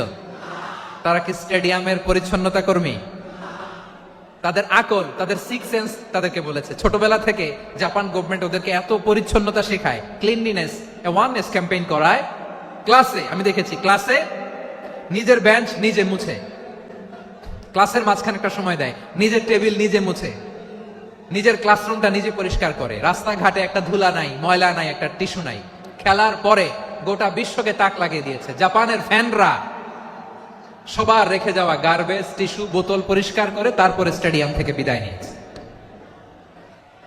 আমরা কেন এমন হইতে পারলাম না? আমরা কেন এমন হইতে পারলাম না? জাপানের যারা এগুলো করছে ওদের 3টা করে চোখ না? চোখ তো 3টা জাপানো লাগো, জাপানো লাগো। হাত তো 4টা, কান তো 6টা। হ্যাঁ, নাকি আমার মতো 2 হাত 2 কানালা মানুষ? চোখে দেখলে ওটা মানুষ না। চিন্তা করছেন? তার মানে জাপানিজদেরকে যে গ্রুমিং করে শিখানোর মাধ্যমে পরিচ্ছন্ন বানানো গেছে। ওরা যেমনি মানুষ, আমরাও মানুষ। আমাদের সন্তানদেরকে শেখালে তারাও পারবে, পারবে কিনা? 2 নম্বর উদাহরণ বলি। চট্টগ্রাম ফেনীতে যারা গিয়েছেন, মেঘনা গোমতী ব্রিজ প্রকল্প নাম শুনছেন? মেঘনা একটা ব্রিজ পার হওয়া লাগে। এই মেঘনা গোমতী, এখানে 3টা ব্রিজ, কাঁচপুর সহ এই 3টা ব্রিজের নির্মাণ কাজ, রেনোভেশনের কাজ দেওয়া হয়েছিল জাপানের একটা কোম্পানিকে। কাকে? জাপানের কোম্পানি। নির্মাণ শেষে 738 কোটি টাকা বেঁচে গেছিল, এটা গভর্নমেন্টের হাতে দিয়ে তারা বিদায় নিয়েছে। কত টাকা? 738 কোটি টাকা। যত প্রাক্কলিত ব্যয় নির্ধারণ করা হয়েছে সব টাকা সরকার, তৎকালীন সরকার 2019-এর সরকার, কারা ছিল তো জানেন? এই 2019-এর সরকার তাদেরকে দিয়েছে। তারা রিনোভেশন নির্মাণ শেষে 738 কোটি টাকা অতিরিক্ত বেঁচে গেছিল, এটা আবার গভর্নমেন্টের হাতে বুঝাই দিয়ে তারা বিদায় নিচ্ছে। আমরা কেন এমন হইতে পারলাম না? জাপানের ওরাও মানুষ, আমরাও মানুষ, তার মানে মানুষে মানুষে পার্থক্য আছে না নাই? আচ্ছা, জাপানের দুইটা উদাহরণ দিলাম, এবার আমার দেশের দুইটা উদাহরণ দিব না? বাংলাদেশের দুইটা উদাহরণ দিই। 1 নম্বর উদাহরণ, গত সপ্তাহে আপনারা জানেন কক্সবাজার আমার একটা প্রোগ্রাম ছিল, তো হেলিকপ্টারে গিয়েছিলাম। ফেনী জেলা যখন পার হচ্ছি আমি দেখলাম 3টা উইন্ডমিল ছিলেন তো, বিশাল পিলার, 3টা-4টা পাখা থাকে, বায়ু বিদ্যুৎ কেন্দ্র, বাংলাদেশের প্রথম বায়ু বিদ্যুৎ কেন্দ্র এটা, মুহুরী প্রজেক্ট বলে এটা সম্ভবত, মুহুরী প্রজেক্ট। তো সাগরের বাতাসের ঝাপটায় এটা ঘুরে এনার্জি হয়, ইলেকট্রিসিটি উৎপাদন হয়। তো আমি পাইলটকে বললাম, ভাই এগুলো থেকে কেমন ইলেকট্রিসিটি উৎপাদন হয়? কয়, হুজুর একটু হয় না, কিছুই হয় না। কিছুই হয় না মানে? বলে, হুজুর বাংলাদেশে যত উইন্ডমিল আছে এটার পাখা একটাও ঘুরে না। আল্লাহ, বলেন কি? তাহলে এই যে কোটি কোটি টাকা ব্যয় করে যে উইন্ডমিল, কয় হুজুর ভিতরে ফিটফাট, উপরে ফিটফাট, ভিতরে সদরঘাট। তার মানে কোটি কোটি টাকা দিয়ে এই উইন্ডমিল বানায়, এখানে কিছু নাই, দুর্নীতির আড্ডাখানা, আখড়াখানা বাংলাদেশ, ঠিক কিনা বলেন? হায় রে, জাপানিজরাও মানুষ, আমরাও মানুষ। আমার এক নিকটাত্মীয় সরকারি চাকরিজীবী, উনি আমাকে বললেন, বাংলাদেশের আরেকটা উদাহরণ দেখি, উনি আমাকে বললেন যে প্রতি বছর আমাদের অফিসের ফার্নিচার চেঞ্জ করে। আমি বললাম, প্রতি বছর ফার্নিচার চেঞ্জ করে কেন? বলে যে ফার্নিচার নতুন পারচেজ করলেই তো এখানে টাকা, নতুন কিনতে পারলেই টাকা, নতুন উন্নয়নের সবক শোনাতে পারলেই টাকা। প্রথম আলোর রিপোর্ট, কি আলো? প্রথম আলোর রিপোর্ট, গত 15 বছরে উন্নয়নের নামে লুটপাট হয়েছে প্রায় 3.25 লাখ কোটি টাকা। কার রিপোর্ট? আমাদের বানানো কথা। প্রথম আলোর রিপোর্ট। গত 15 বছরে কারা ছিল জানেন তো? হ্যাঁ, শুধু ওনাদেরকেই দোষ দিয়ে লাভ নাই। স্বাধীনতার পর থেকে শুধু শাসকের হাত বদল হয়েছে, আমরা কিছু পাই নাই, ঠিক কিনা বলেন? শুধু ওনাদের দোষ দিয়ে কি লাভ? একদল খাইছে, আরেক দল খাওয়ার জন্য রেডি হয়ে আছে। আমরা এরকম চাই না, জনগণকে ফুটপাতে বসাই দিচ্ছে। প্রিয় ভাইরা, তাহলে জাপানের মানুষও মানুষ, আমরাও মানুষ। সিদ্ধান্ত আপনার, কোন মানুষ হবেন, ভালো মানুষ না খারাপ মানুষ? আজকের আলোচনার বিষয় হচ্ছে মানব সম্পদের উন্নয়ন, human resource development. It's a process to increase the capacity of knowledge, skill, capacity of the people of a country. একটা দেশের মানুষের জ্ঞান, তাদের দক্ষতা কি করে বাড়ানো যায়, বাড়িয়ে দেশের উন্নয়ন করানো যায়, এটাই হচ্ছে মানব সম্পদ উন্নয়নের মূল কথা। তাহলে মানব সম্পদ হচ্ছে একটা দেশের সবচাইতে শক্তিশালী পুঁজি। প্রাকৃতিক সম্পদ, খনিজ সম্পদের চেয়েও দামি হচ্ছে মানব সম্পদ। আমার প্রিয় যশোর, প্রাকৃতিক সম্পদ, খনিজ সম্পদের চেয়েও দামি সম্পদ কি সম্পদ? আল্লাহ তাআলা দয়া করে আমাদেরকে এই মানব সম্পদ দিয়েছেন। আসুন আমাদের এই মানুষগুলোকে আমরা সোনার মানুষ বানাই। রাজি আছেন তো সবাই? রাজি আছেন? মানুষ পারে না এমন কোনো কিছু নাই, চাইলে সব পারে। এজন্য মানুষকে তারবিয়া দিতে হবে, যথাযথভাবে তাদেরকে গড়তে হবে। আসুন আমরা সিরাতের আয়নায় বিশ্বনবীর জীবনী থেকে দেখি তিনি কিভাবে হিউম্যান রিসোর্সকে ম্যানেজ করতেন। যদি আপনাদের সময় হয়, দু একটা উদাহরণ দিয়ে আজকে আমি আমার আলোচনার বিদায় নিব। হবে? সময় হবে কয়েক মিনিট? হ্যাঁ, শান্ত থাকবেন তো? শান্ত থাকবা? হ্যাঁ, ঠিক আছে। এই ধাক্কার মধ্যে ঢুকছে, এবার মজা বুঝতেছো তো? হ্যাঁ, মানা করছিলাম না? ঠিক আছে, টের পাও। হ্যাঁ, ঠিক আছে। যে আওয়াজ করবে আমি ওকে দেখতেছি, কে কে আওয়াজ করে দেখতেছি। শেষ কথা, শেষের দিকে চলে আসছি। বিষ্ণু ইসলাম কিভাবে হিউম্যান রিসোর্সকে ম্যানেজ করতেন, মজার কথা আছে কয়েকটা, বলে বিদায় নিব। বিশ্বনবী কিভাবে এই মানব সম্পদকে ম্যানেজ করতেন? বিশ্বনবী, he was a very good talent hunter, চৌকস ট্যালেন্ট হান্টার ছিল। কার মধ্যে কি ট্যালেন্ট আছে দেখলেই বুঝে ফেলতেন। সুবহানাল্লাহ পড়বেন না? কি নবী আমরা পেয়েছি! He was a very good talent hunter. আমার নবী, তিনি চৌকস ট্যালেন্ট হান্টার ছিলেন। কার মধ্যে কি প্রতিভা বের করতেন, ওই প্রতিভাকে ইসলামের কল্যাণে কাজে লাগাতেন। সুবহানাল্লাহ বলেন। যাকে যেই জায়গায় সেট করলে ভালো হবে তাকে ওই জায়গায় সেট করতেন। কয়েকজন সাহাবীর জীবনী শোনাই। আবু মাহজুরা রাদিয়াল্লাহু তাআলা আনহু, মক্কার মুয়াজ্জিন, আগে ছিল মুশরিক, পরে হয়েছে মুমিন। উনি কিভাবে মুমিন হইলেন এই ঘটনাটা একটু আপনাদের শোনাতে চাই। তা আপনাদের তো সময় নাই হাতে। হ্যাঁ, সময় আছে? এই জেনজি শেষ করে দিল আজকের প্রোগ্রামটা। 1 ঘন্টা ধাক্কা ধাক্কি করে কেমনে দাঁড়ায় আছে আমি বুঝলাম না।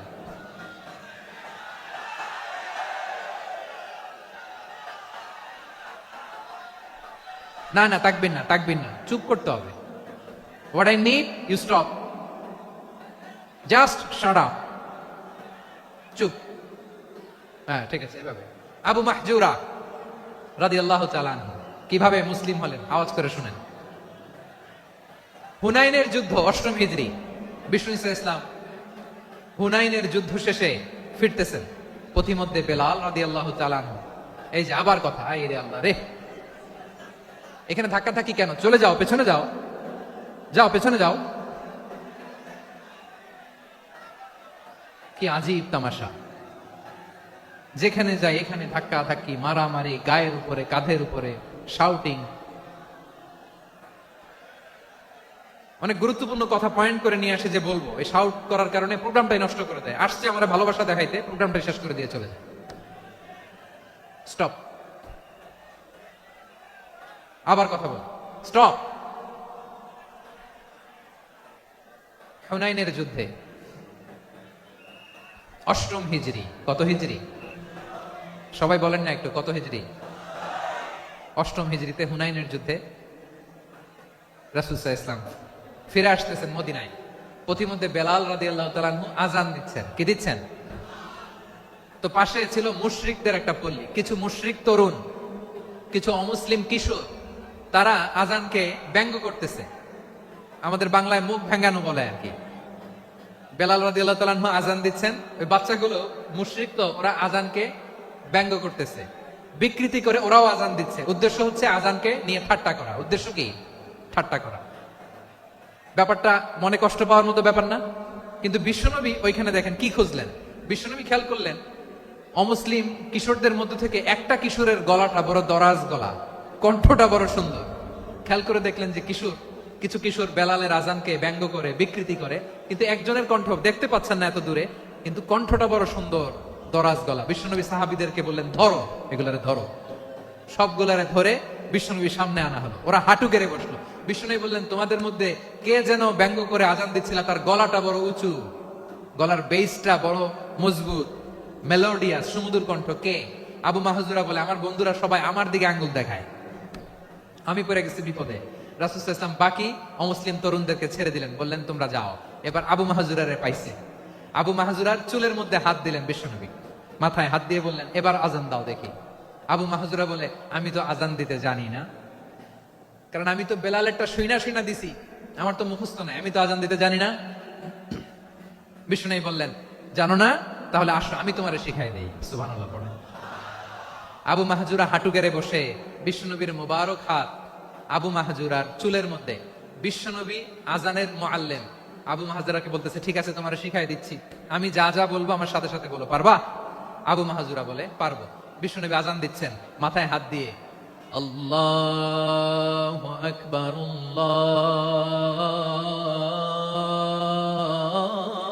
আল্লাহু আকবার। আবু মাহজুরা এই বাক্যটা পড়লেন। বিশ্বনবী দ্বিতীয় বাক্য পড়তে আরম্ভ করলেন, আল্লাহু আকবার, আল্লাহু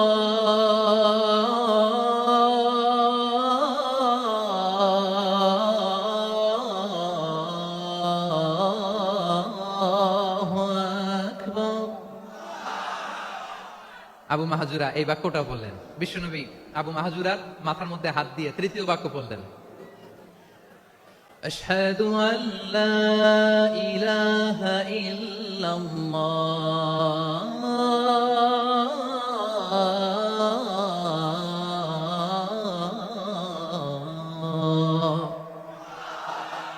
আবু মাহজুরা তৃতীয় বাক্য বললেন। বিশ্বনবী একটা বাক্য পরে আবু মাহজুরা পরে, বিশ্বনবী পরে আবু মাহজুরা পরে। আবু মাহজুরা কিন্তু অমুসলিম, মুশরিক।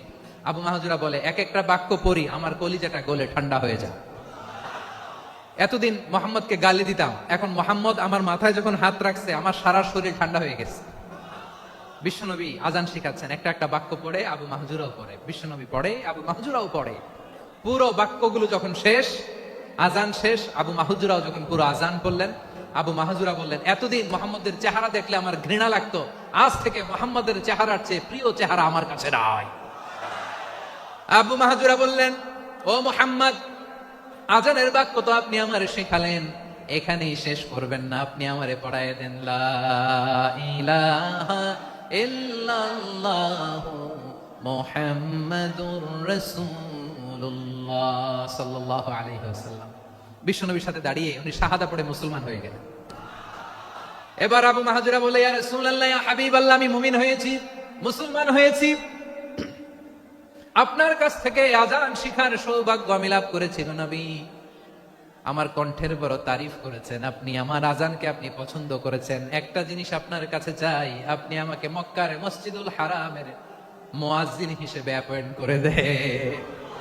বিষ্ণু ইসা ইসলাম বললেন, যাও আবু মাহজুরা, আমি তোমাকে পৃথিবীর শ্রেষ্ঠতম মসজিদ মক্কার মসজিদুল হারামের মুয়াজ্জিন হিসেবে অ্যাপয়েন্ট করে দিলাম। দেখছেন কিভাবে ট্যালেন্ট হান্টিং করতে হয়, কিভাবে হিউম্যান রিসোর্স মানব সম্পদকে ব্যবহার করতে হয়। আসছিল আযানকে ভেঙাইতে, আসছিল কেন?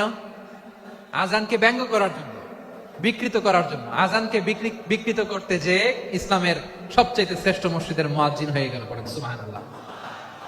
হযরত আবু মাহজুরা রাদিয়াল্লাহু তাআলা আনহু ওনার এই সুললিত কণ্ঠ ব্যবহার করে মসজিদুল হারামে এত সুন্দর করে আল্লাহু আকবার বলে আযান দিতেন। মানুষগুলোর, মুসল্লিগুলোর, মক্কাবাসীর হৃদয়কে তিনি বিগলিত করে দিতেন। মানুষের হৃদয়কে ঠান্ডা হয়ে যেত। শুধু এখানেই শেষ না আমার যশোরের ভাইয়েরা। বিশ্বনবী যখন সাইয়েদনা আবু মাহজুরা রাদিয়াল্লাহু তাআলা আনহুকে আযান শিখাচ্ছিলেন, বলেন তো বিশ্বনবীর হাতটা কোথায় ছিল? আবু মাহজুরার মাথার সামনে, এই চুলের উপরে ছিল।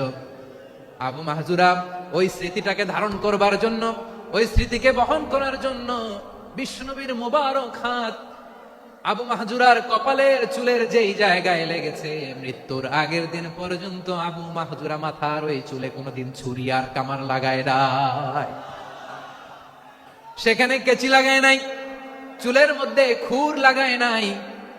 আবু মাহজুরা ডান দিকের চুল কাটতো, বাম দিকের চুল কাটতো, পেছনের চুল কাটতো, সামনের চুল কাটতো না। আবু মাহজুরা রাদিয়াল্লাহু তাআলা আনহুর সামনের চুলগুলো বড় হতে হতে যখন এত বড় হয়ে যায়, তিনি চুলগুলো পেঁচিয়ে মাথার মধ্যে রাখতেন। তারপরে তিনি পাগড়ি পরতেন। সবাই জিজ্ঞেস করতো, আবু মাহজুরা, এটা আবার কেমন স্টাইল? দেখতে তোমারে কি বিদঘুটে লাগে? কেমন অড লাগে? কেমন খারাপ দেখা যায়? মক্কায় এমন কোন মানুষ তো দেখি নাই, ডানে চুল কাটে, বায়ে চুল কাটে, পেছনে চুল কাটে, সামনে কাটে না। ওরে আবু মাহজুরা, কেমন দেখা যায় তোমারে? তুমি সামনের চুল কাটো না কেন? আবু মাহজুরা বলে, আমি হাঁটু গেড়ে পেয়ারা নবীর সামনে বসেছিলাম, আমার এই মাথার চুলের মধ্যে মুবারক হাত লাগিয়ে বিশ্বনবী নিজে আমাকে আজানের প্রতিটা বাক্য শিক্ষা দিয়েছেন।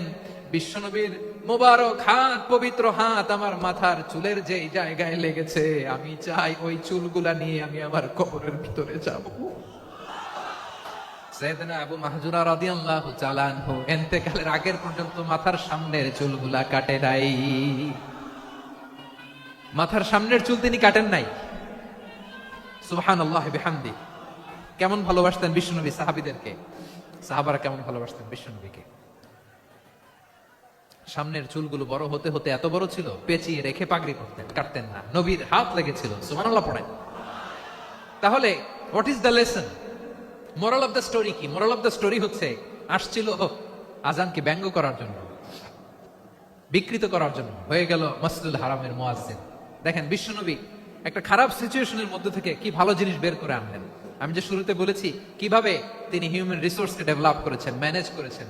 তিনি যে চৌকস ট্যালেন্ট হান্টার ছিল, দেখেন সবার মধ্যে থেকে এর বাছাই করে মুয়াজ্জিন বানাই দিয়েছেন। সুবহানাল্লাহ পড়েন। তার মানে এই না সবাইরে ধরে ধরে উনি মুয়াজ্জিন বানাইছেন। যার যেই ট্যালেন্ট আছে তাকে ওই কাজে অ্যাসাইন করেছেন। যার যেই প্রতিভা আছে তার প্রতিভাকে ইসলামের কাজে লাগিয়েছেন। সুবহানাল্লাহ পড়েন। যায়েদ বিন সাবিত রাদিয়াল্লাহু তাআলা আনহু নাম শুনেছেন? যশোর কথা বেরোয় না। যদি জিজ্ঞাসা সালমান খানের নাম শুনছেন, সবাই হাত তুলবে, জি হুজুর শুনছি, মানে সব দেখা শেষ। সালমান খান, আমির খান, অমুক খান, সব খান মুখস্থ, কিন্তু যায়েদ বিন সাবিতের নাম মুখস্থ নাই মুসলমানদের।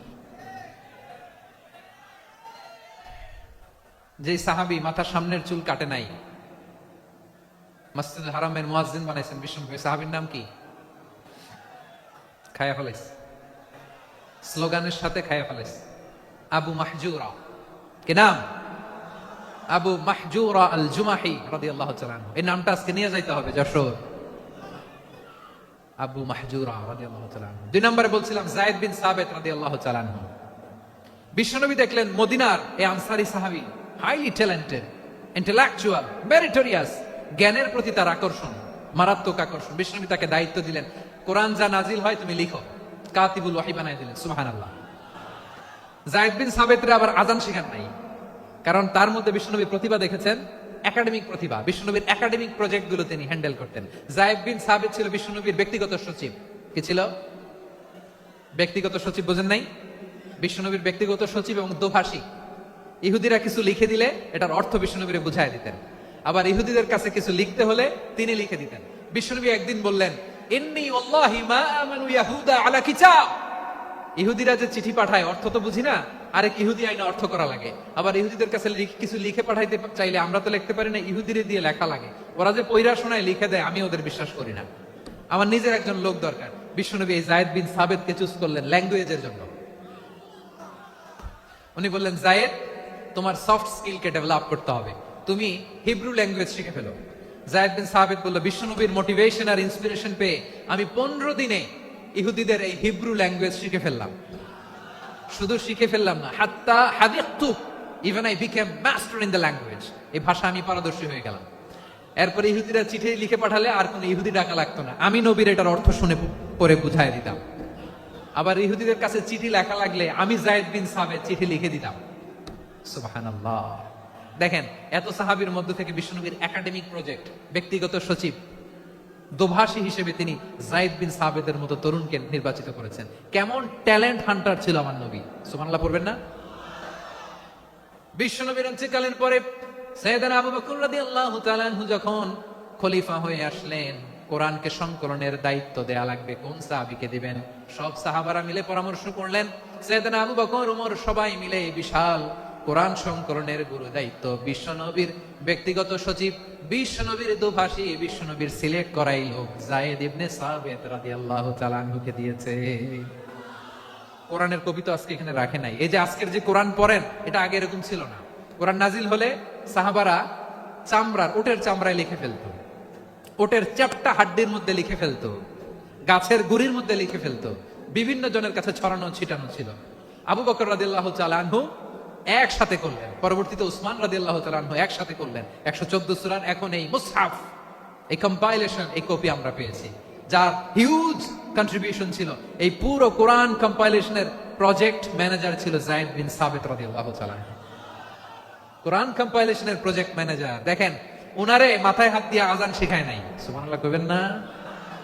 তাহলে প্রথম সাহাবী আবু মাহজুরাকে মুয়াজ্জিন বানাইলেন, যায়েদ বিন সাবিতকে ব্যক্তিগত সচিব আর দোভাষী বানালেন, মুসআব ইবনে উমাইর রাদিয়াল্লাহু তাআলা আনহুকে ইসলামের প্রথম অ্যাম্বাসেডর বানালেন। তাহলে তৃতীয় নাম্বার একজন সাহাবীর নাম বলছি, মুসআব ইবনে উমাইর। মুসআব কি নাম? নামটা কেমন লাগে? এই কয়েকজনের ভাল লাগে, বাকিদের ভাল লাগে না? ভাল লাগে? এই এই আর কয়েকটা মিনিট দেওয়া যাবে না আমাকে আল্লাহর রাস্তে? হ্যাঁ, ঠিক আছে। আমি তোমাদেরকে ভালোবাসা দেখাবো, দোয়া করবো, যদি চুপ থাকো, একেবারে চুপ, কষ্ট সহ্য করো। বাকিরা যা সওয়াব পাবে তোমরা ডবল পাবে, যেহেতু কষ্ট বেশি, কিন্তু চুপ। 3 নম্বর সাহাবীর নাম মুসআব। এই ধাক্কাধাক্কি কেন? ধাক্কাধাক্কি কেন রে ভাই? না না না, এরকম হইলে আসবো না যশোর, আমি আর আসবো না। হয় পিছনে চলে যাও, নাহলে চুপ, ধাক্কাধাক্কি নাই। 3 নম্বর সাহাবীর নাম মুসআব। কি নাম? He was the first ambassador in Islam. ইসলামের প্রথম ডিপ্লোমাট, প্রথম কূটনৈতিক, ইসলামের প্রথম কূটনৈতিক, ইসলামের প্রথম ডিপ্লোমাট, প্রথম অ্যাম্বাসেডর মুসআব ইবনে উমাইর। মক্কার তরুণ যুবক, উনি পারফিউম লাগাইলে মানুষ দেখলেই বুঝতো এটা মুসআব লাগাইছে। এমন ড্যাশিং ফেসের ছিল, এমন স্মার্ট ড্যাশিং ফেস, এমন পার্সোনালিটির মানুষ ছিল মুসআব রাদিয়াল্লাহু তাআলা আনহু। কারণ যিনি ইসলামের স্পোকম্যান হবেন, মুখপাত্র হবেন, তার স্মার্ট হওয়ার দরকার আছে না নাই? আকাবার প্রথম শপথ যখন হলো, তাদের সাথে বিষ্ণু ঈসা ইসলাম মদিনাতে একজন মুখপাত্র পাঠালেন, ডিপ্লোমাটকে পাঠালেন, অ্যাম্বাসেডর অফ ইসলাম, তিনি হচ্ছেন মুসআব ইবনে উমাইর। পড়েন সুবহানাল্লাহ। বিশ্বনবী দেখলেন সে অনেক স্মার্ট, তার ডেডিকেশন আছে, সিনসিয়ারিটি আছে, এবং মদিনায় যে আউস খাজরাজ গোত্রের নেতাদের সাথে ডিল করতে হবে, ইহুদিদের সাথে ডিল করতে হবে, ওখানে একজন পাক্কা জানু খেলোয়াড়ের দরকার আছে না নাই? মুসআব ইবনে উমাইর রাদিয়াল্লাহু তাআলা আনহু, ওনাকে বিষ্ণু সাল্লাল্লাহু আলাইহি ওয়াসাল্লাম চুজ করলেন। এবং বিষ্ণু সাল্লাল্লাহু আলাইহি ওয়াসাল্লামের এই চুজিংটা, এই সিলেকশনটা এত সুন্দর ছিল, তিনি মদিনাতে যে বিশ্বনবী আসার আগেই মদিনার জমিনকে তিনি উর্বর করে ফেলছেন। প্রতিটা ঘরে ঘরে কালিমার দাওয়াত তিনি পৌঁছায় দিয়েছেন। জুমার বিধান নাজিল হয়েছে, কিন্তু মক্কায় পরিবেশ নাই জুমা পালনের। বিষ্ণু সাল্লাল্লাহু আলাইহি ওয়াসাল্লাম একজনকে দিয়ে খবর পাঠালেন, যাও মদিনায় মুসাবকে যে বলো, মুসাব তো আমার শিক্ষক, আমার স্পোকম্যান, মদিনাতে যেন তারা জুমা কায়েম করে। বিশ্বনবীর আগেই মুসআব মদিনার মুসলিমদেরকে নিয়ে মদিনায় প্রথম জুমা কায়েম করে ফেলছেন। সুবহানাল্লাহ। ডিপ্লোম্যাটদের কেমন হইতে হয়, অ্যাম্বাসেডারের কেমন হইতে হয়, মুসআব রাদিয়াল্লাহু তাআলা আনহুর কাছ থেকে শিখে নাও। মুসআব নামটা কেমন লাগে? যশোর যাদের সন্তান হবে, ছেলে সন্তান, আমার রাস্তায় পাইলে সবাই জিজ্ঞেস করে, হুজুর একটা নাম দেন, আমার ছেলে হবে। যশোরবাসীর জন্য আমি একটা নাম দিয়ে দিলাম, নাম রাখতে হবে মুসআব। কি নাম? নামটা যাদের ভাল লাগে, ছেলে সন্তান অনাগত আসবে, মনে চাইলে নাম রেখে দিবেন মুসআব রাদিয়াল্লাহু তাআলা আনহুর নামে মুসআব। তাহলে মুসআব রাদিয়াল্লাহু তাআলা আনহুকে বিশ্বনবী ল্যাঙ্গুয়েজ শিখান নাই, সফট স্কিল শিখান নাই। যায়েদ রাদিয়াল্লাহু, তিনি হিব্রু ল্যাঙ্গুয়েজ শিখেছেন, সুরিয়ানি শিখেছেন, কিন্তু মুসআবকে তিনি বানিয়েছেন the spokesman of Islam, the first diplomat, the ambassador of Islam. সুবহানাল্লাহ পড়বেন না? আব্দুল্লাহ ইবনে আব্বাস রাদিয়াল্লাহু তাআলা আনহু, বিশ্বনবীর কাজিন, চাচাতো ভাই। আবার মাইমুনা রাদিয়াল্লাহু তাআলা আনহু, মাইমুনা নবীর স্ত্রী, তিনি ছিলেন আব্দুল্লাহর আপন খালা। তো নবীর বউ যদি ওনার খালা হয়, নবী তার কি? বুঝে নাই, নবী তার কি? খালু। তাহলে সম্পর্ক অনেক গভীর, কাজিন আবার খালু। ছোট্ট মানুষ, তাই রাতে মাঝে মাঝে ঘরে থাকতো। বিশ্বনবী দেখলেন আব্দুল্লাহ যেহেতু আমার ঘরে ঢুকতে পারে, আব্দুল্লাহরে এই উম্মতের বড় শিক্ষাবিদ বানাইতে হবে। কথা বোঝে নাই? আব্দুল্লাহকে কি বানাইতে হবে? শিক্ষাবিদ, এডুকেটর অফ দিস উম্মাহ, এই উম্মার শিক্ষাবিদ বানাইতে হবে। তাই আব্দুল্লাহ ইবনে আব্বাসকে বিশ্বনবী হাতে কলমে শিক্ষা দিয়েছেন। আহারে, আর এরপরে যে কি ভাষা আসবে তোমাদের জন্য আমার মুখ থেকে আমি নিজেও জানি না। 1 ঘন্টা যাবো ধাক্কা ধাক্কি মারামারি। তো আসতে বলছে কে তোমাকে? পেছনে চলে যাও, জায়গা না পেলে। পুরো প্রোগ্রামটাই নষ্ট করে দিল।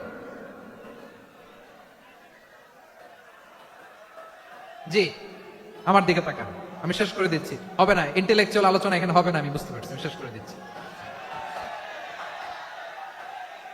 আব্দুল্লাহ ইবনে আব্বাস রাদিয়াল্লাহু তাআলা আনহু, মনোযোগ দিয়ে কয়েকটা মিনিট শুনুন, আমি এখনই শেষ করে দিচ্ছি। এরপর আওয়াজ করবে, এই যে এগুলো কি আমি বুঝলাম না। আমি বললাম না সব করা যাবে, বসে যাও, শুয়ে যাও, চলে যাও, আওয়াজ করা যাবে না। অন্যকে বসো এটাও বলার দরকার নেই, জাস্ট এদিকে তাকাও। আল্লাহ। আব্দুল্লাহ ইবনে আব্বাস রাদিয়াল্লাহু তাআলা আনহু, ওনাকে বিশ্বনবী হাতে কলমে শিক্ষা দিয়েছেন, যেহেতু উম্মতের শিক্ষাবিদ হবেন, এডুকেটর হবেন। তো বিশ্বনবী রাতে যখন তাহাজ্জুদ পড়তেন, ছোট্ট আব্দুল্লাহ ঘরে থাকতো। বুঝতে পেরেছেন? ছোট্ট মানুষ তো ঘরে থাকতো। তো বিশ্বনবী তাহাজ্জুদের জন্য একবার দাঁড়িয়েছেন, ছোট্ট আব্দুল্লাহ উজু করে দাঁড়াইছে। আচ্ছা বলেন তো, ইমাম আর মুসল্লি মোট যদি 2 জন হয়, একজন ইমাম একজন মুসল্লি, তো মুসল্লি ইমামের কোন দিকে দাঁড়াবে? ডানে দাঁড়াবে। ছোট্ট আব্দুল্লাহ বোঝে নাই, বিশ্বনবী তাহাজ্জুদ শুরু করেছেন, উনি একতেদা করছেন আর দাঁড়াইছেন বায়ে। কোথায় দাঁড়িয়েছেন? আব্দুল্লাহ বলেন, যখন আমি বায়ে দাঁড়ালাম, আখাযা রাসূলুল্লাহ সাল্লাল্লাহু আলাইহি ওয়াসাল্লাম উযুনি আল ইউমনা ইয়াফতিলুহা, বিশ্বনবী নামাজরত অবস্থায় আমার কান ধরে টেনে আমার ডান দিকে এনে দাঁড় করায় দিলেন। পড়েন সুবহানাল্লাহ। দেখেন, হাতে কলমে শিক্ষা। আর জীবনে ভুলাবে? কথা কয় না, আর ভুলাবে? আর ভুল হবে না।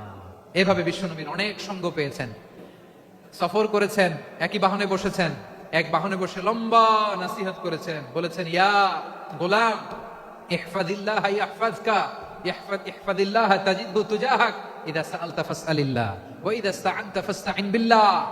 আল্লাহর বিধান মানো, আল্লাহর বিধান রক্ষা করো, আল্লাহ তোমায় রক্ষা করবে। আব্দুল্লাহ, চাইতে হলে আল্লাহর কাছে চাও, সাহায্য চাইতে হলে আল্লাহর কাছে সাহায্য চাও। মনে রাখো, গোটা বিশ্বের সবাই যদি তোমার সাহায্য করতে চায়, ততটুকুই করতে পারবে যতটুকু আল্লাহ তোমার নসিবে রেখেছে। গোটা বিশ্ব যদি তোমার বিরুদ্ধে ষড়যন্ত্রে দাঁড়িয়ে যায়, ক্ষতি ততটুকু করতে পারবে যতটুকু তোমার জন্য বরাদ্দ আছে। এর বাইরে কিছু করতে পারবে না। আওয়াজ করে বলেন ঠিক কিনা? এভাবে হাতে কলমে শিখিয়েছেন, বিশ্বনবীর সঙ্গ পেয়েছেন। ওনাকে বিষ্ণু ইসলাম শিক্ষাবিদ, এডুকেটর অফ দিস উম্মাহ হিসেবে সিলেক্ট করেছেন, হাতে কলমে শিখিয়েছেন। বিশ্বনবী একবার প্রকৃতির ডাকে সাড়া দিয়ে এসেছেন। এখন কি করতে হবে? নামাজের জন্য অজু করতে হবে। বিশ্বনবী এসেই দেখেন অজুর বদনায় পানি ভরা, খুশি হয়ে গেলেন। বললেন, কে রেখেছে পানি? একজন বলল, আব্দুল্লাহ রেখেছে। বিশ্বনবী অত্যন্ত খুশি হলেন। খুশি হয়ে একটা দোয়া করলেন, বললেন, আল্লাহুম্মা ফাক্কিহু ফিদ্দীন ওয়া আল্লিমহু তা'বীল। আল্লাহ, তুমি আব্দুল্লাহকে দ্বীনের বুঝ দিও আর কোরআনের তাফসীর শিক্ষা দিও। বিশ্বনবীর এই দোয়া এমন লাগছে, উনি রাইসুল মুফাসসিরিন, এই পৃথিবীতে যত মুফাসসির ছিল, যত মুফাসসির আসবে, সকল মুফাসসিরের সম্রাট হিসেবে স্বীকৃত হয়েছেন আব্দুল্লাহ ইবনে আব্বাস। বিশ্বনবী ওনারে আজান শিখান নাই, বিশ্বনবী ওনারে ল্যাঙ্গুয়েজ শিখান নাই, বিশ্বনবী ওনারে অ্যাম্বাসেডর বানান নাই, হাতে কলমে শিক্ষা দিয়েছেন। ছোট্ট মানুষ, বিশ্বনবী ইন্তেকাল করলেন। আবু বকরের সময় গেল, ওমরে ফারুকের খেলাফত, তখনও তিনি তরুণ। ওমরে ফারুক রাদিয়াল্লাহু তাআলা আনহু ওনার ক্যাবিনেট মিনিস্ট্রির বৈঠকে এই আব্দুল্লাহ ইবনে আব্বাসকে পাশ দিয়ে বসায় রাখতেন। বয়স্ক সাহাবারা এটা পছন্দ করতো না। তারা বলতো, ঘটনা কি? আব্দুল্লাহর মতো ছেলে নাতি আমাদের আছে, এরা কেন রাখে ওমরে ফারুক? ওমরে ফারুক এটা টের পেলেন। তিনি বুঝতে পারলেন যে ক্যাবিনেট মেম্বাররা এটা পছন্দ করে না, ছোট্ট আব্দুল্লাহরা কেন রাখি, কেন যে রাখি, এটা একদিন বুঝাবো। একদিন মিটিং এ তিনি সবাইকে বললেন, ইদা জাআ নাসরুল্লাহি ওয়াল ফাতহ। এই আয়াত দ্বারা উদ্দেশ্য কি বলেন তো মুরব্বী সাহাবীরা? এক সাহাবী বলেন, এই সূরা দ্বারা উদ্দেশ্য, আল্লাহ বলেছেন আমাদেরকে বিভিন্ন ল্যান্ড, বিভিন্ন এলাকা বিজয় করতে হবে। ওমরে ফারুক বললেন, না, হয়নি। আরেকজন বললেন, বিজয় হওয়ার পর আমাদের বেশি বেশি আল্লাহর বরত্বের ঘোষণা দিতে হবে, এটা উদ্দেশ্য। ওমরে ফারুক বললেন, না, হয় নাই। যারা জিজ্ঞেস করেন কেউ পারে না। সব শেষে বিশ্বনবী ছোট্ট আব্দুল্লাহরে বলেন, আব্দুল্লাহ, ইদা জাআ নাসরুল্লাহি ওয়াল ফাতহ, এর দ্বারা উদ্দেশ্য কি বলো তো? ছোট্ট আব্দুল্লাহ বলেন, হুয়া আজালু রাসূলিল্লাহ। এই আয়াত দ্বারা বিশ্বনবীর বিদায়কে উদ্দেশ্য নেওয়া হয়েছে। ওমরে ফারুক বলেন, হাযা হুয়া, এটাই তো সঠিক উত্তর, এটাই সঠিক তাফসীর এই আয়াতের। কারণ ইদা জাআ নাসরুল্লাহি ওয়াল ফাতহ, যখন আল্লাহর সাহায্য আর বিজয় আসবে, ওয়া রাআইতান নাসা ইয়াদখুলুনা ফি দীনিল্লাহি আফওয়াজা, আপনি দেখবেন দলে দলে, ঢলে ঢলে, বানের পানির মতো মানুষ ইসলামের দিকে ঢুকতেছে। ইসলামের বিজয় হয়েছে। তো ইসলামের বিজয়ের মিশন নিয়ে নবী আসছে। বিজয়ী যখন হয়ে গেছে, এখন তো নবীর বিদায় হবে। জোরে বলেন ঠিক কিনা? কোন সাহাবী এই সূক্ষ্ম কথাটা ধরতে পারে নাই, ওই আব্দুল্লাহ ছাড়া। আব্দুল্লাহ যখন উত্তর দিছে, সব সাহাবীদের টনক নড়েছে। এরপর থেকে কোন ক্যাবিনেট মিটিং এ আর কোন সাহাবারা কোনো প্রশ্ন করে নাই। আওয়াজ করে পড়েন সুবহানাল্লাহ। বিশ্বনবী আব্দুল্লাহ ইবনে আব্বাসকে দ্য এডুকেটর অফ দ্য উম্মাহ, উম্মার শিক্ষাবিদ হিসেবে গ্রহণ করেছেন। আওয়াজ করে পড়তে হবে আল্লাহু আকবার। সাহাবীদের নামগুলো মনে থাকবে? এক নম্বরে আবু মাহজুরা, মুয়াজ্জিন বানাইছেন। যায়েদ ইবনে সাবিত, দোভাষী, ট্রান্সলেটর অফ প্রফেট, এবং তিনি ছিলেন বিশ্বনবীর ব্যক্তিগত সচিব। মুসআব ইবনে উমাইর, the first ambassador and diplomat of Islam. আব্দুল্লাহ ইবনে আব্বাস, এই উম্মার সবচেয়ে বড় এডুকেটর, শিক্ষাবিদ। আরেকজন ছিল আব্দুল্লাহ ইবনে মাসউদ রাদিয়াল্লাহু তাআলা। দুই আব্দুল্লাহ, আব্বাস গেল, আরেকজন হচ্ছে মাসউদ। মক্কার তরুণ, ছাগল পালতো মুশরিকের। বিশ্বনবী আর আবু বকর রাদিয়াল্লাহু তাআলা আনহু একবার গেলেন, যে দেখে এই তরুণ দাঁড়ায় আছে। বিশ্বনবী বলেন, আমি খুব ক্ষুধার্ত, তোমার কাছে কি দুধ আছে ছাগলের? আব্দুল্লাহ আছে, ওয়ালাকিন আনা মু'তামান, কিন্তু যে দুধ আছে এটা আমানতের, আমি দিতে পারবো না। বিশ্বনবী এইটা শুনেই তারা টার্গেট করে ফেলছে।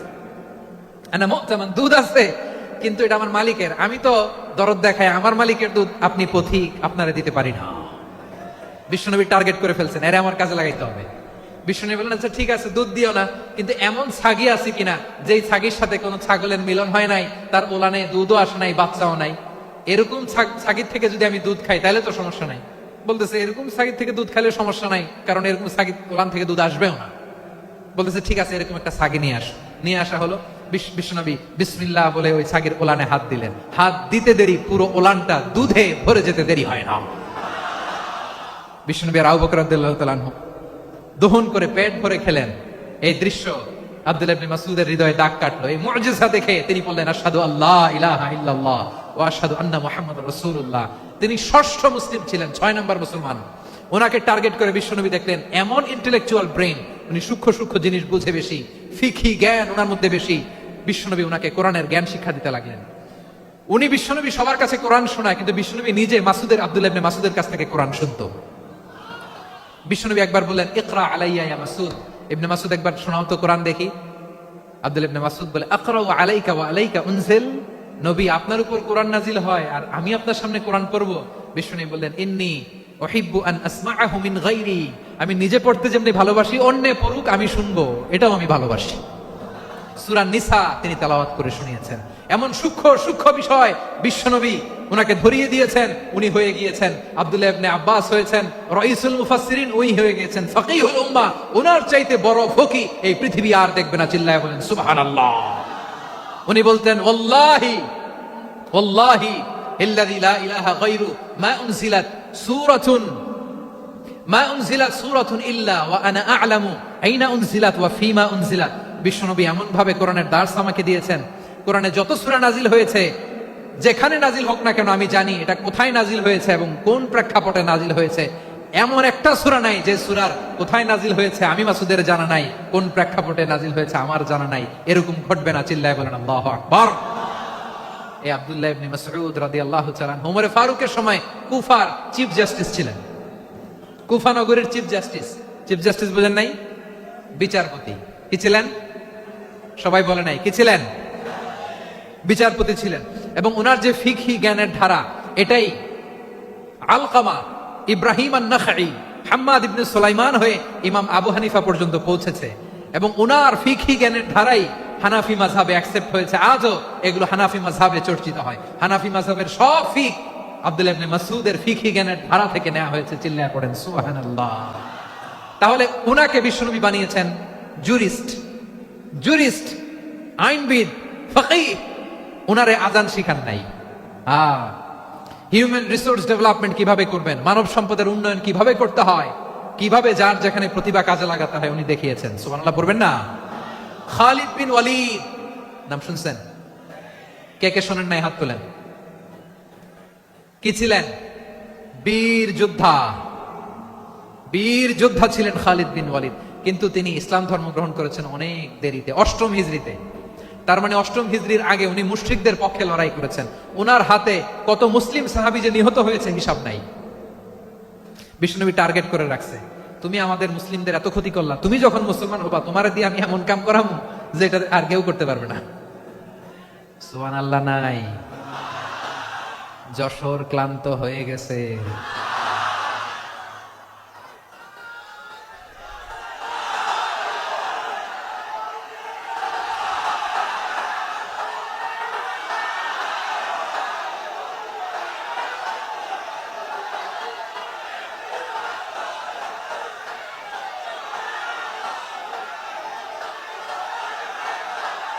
মাশাআল্লাহ। বসুন। খালিদ বিন ওয়ালিদ রাদিয়াল্লাহু তাআলা 8ম হিজরিতে মুসলিম হয়েছেন, মক্কা বিজয়ের আগে। তো মক্কা বিজয়ের আগে যখন মুসলিম হয়েছেন, এর আগে কি করছেন? কাফিরদের সাথে যুদ্ধ করেছেন। উনি উহুদের যুদ্ধে মুসলমানদের যে পরাজয় ভাব, কঠিন পরিস্থিতির মুখোমুখি উনার কারণে পেছন থেকে এমন আতর্কিত আক্রমণ করেছেন, মুসলমানদেরকে কচুকাটা করেছেন। 8ম হিজরিতে আল্লাহ তাআলা হেদায়েতের নূর দিয়ে উনার হৃদয়টাকে উজালা করে দিলেন। লা ইলাহা এটা এমন বাণী যার হৃদয় একবার টাচ খাবে, এইটা থেকে সে আর পালিয়ে বেড়াতে পারে। ঝিনুকের ভেতর লুকিয়ে থাকে যেমন মতি, ঝিনুকের ভেতর লুকিয়ে থাকে যেমন মতি, কলমা শাহাদাতে আছে আল্লাহর জ্যোতি, কলমা শাহাদাতে আছে আল্লাহর জ্যোতি। ঠিক কিনা বলেন? মক্কা বিজয়ের আগে মুসলিম হলেন, হওয়ার পরে বিশ্বনবীর টার্গেট ফুলফিল হলো। ওই যে টার্গেট করে রেখেছেন আর দোয়া করেছেন, খালিদ বিন ওয়ালিদ যদি মুসলিম হয় তাকে আমি মিলিটারি চিফ বানাবো। ওনাকে আজান শিখান নাই, ওনারে কান ধইরা নামাজের এই মাথা থেকে ওই মাথা আনেন নাই, ফিকহি কোরআনের সূক্ষ্ম তাফসীর ওনারে শিখান নাই, অ্যাম্বাসেডর বানান নাই। বিষ্ণু ইসলাম ওনাকে সামরিক অভিযানে প্রেরণ করেছেন। সামরিক অভিযানে তিনি প্রেরণ করেছেন। উনার জীবদ্দশায় উনার নেতৃত্বে যতগুলো যুদ্ধ হয়েছে, একটা যুদ্ধেও তিনি পরাজয় বরণ করেন নাই। ওমরে ফারুকের সময়কালে তিনি চিফ অফ মুসলিম মিলিটারি, মানে মুসলিম সেনাপতি হয়েছেন। যশোর আওয়াজ করো, ঠিক কিনা বলো? সেনাপতি, মুসলিম সেনাপতি। তাহলে কিভাবে হিউম্যান রিসোর্স ব্যবহার করতে হয় গোটা বিশ্ব আমার নবীর কাছ থেকে শিখে নাও। খালিদ বিন ওয়ালিদ, ওনাকে বিশ্বনবী একটা উপাধি দিয়েছেন। উপাধিটা হচ্ছে সাইফুল্লাহিল মাসলুল, আল্লাহর নাঙ্গা তরবারি, আল্লাহর খোলা তরবারি, দ্য ওপেন সোর্ড অফ আল্লাহ। খালিদ বিন ওয়ালিদ মুসলিম সেনাপতি। হাসান বিন সাবেত নাম শুনছেন? দেখি উনি কি ছিল বলেন। রাসূলের সভা কবি, কালচারাল হিজিমনিকে ডিফিট করার জন্য উনি ভালো অস্ত্র চালানো জানতেন না, ওই কাজে উনি যেতেন না। ওনার ছিল কাব্য প্রতিভা। কাব্য প্রতিভা, কাফিররা কবিতা দিয়ে নবীকে গালি দিত। বিশ্বনবী বলতেন, ইয়া হাসান আজিব আন রাসূলিল্লাহ, তুমি নবীর হয়ে কাফেরদের এই কথাগুলোর জবাব দাও।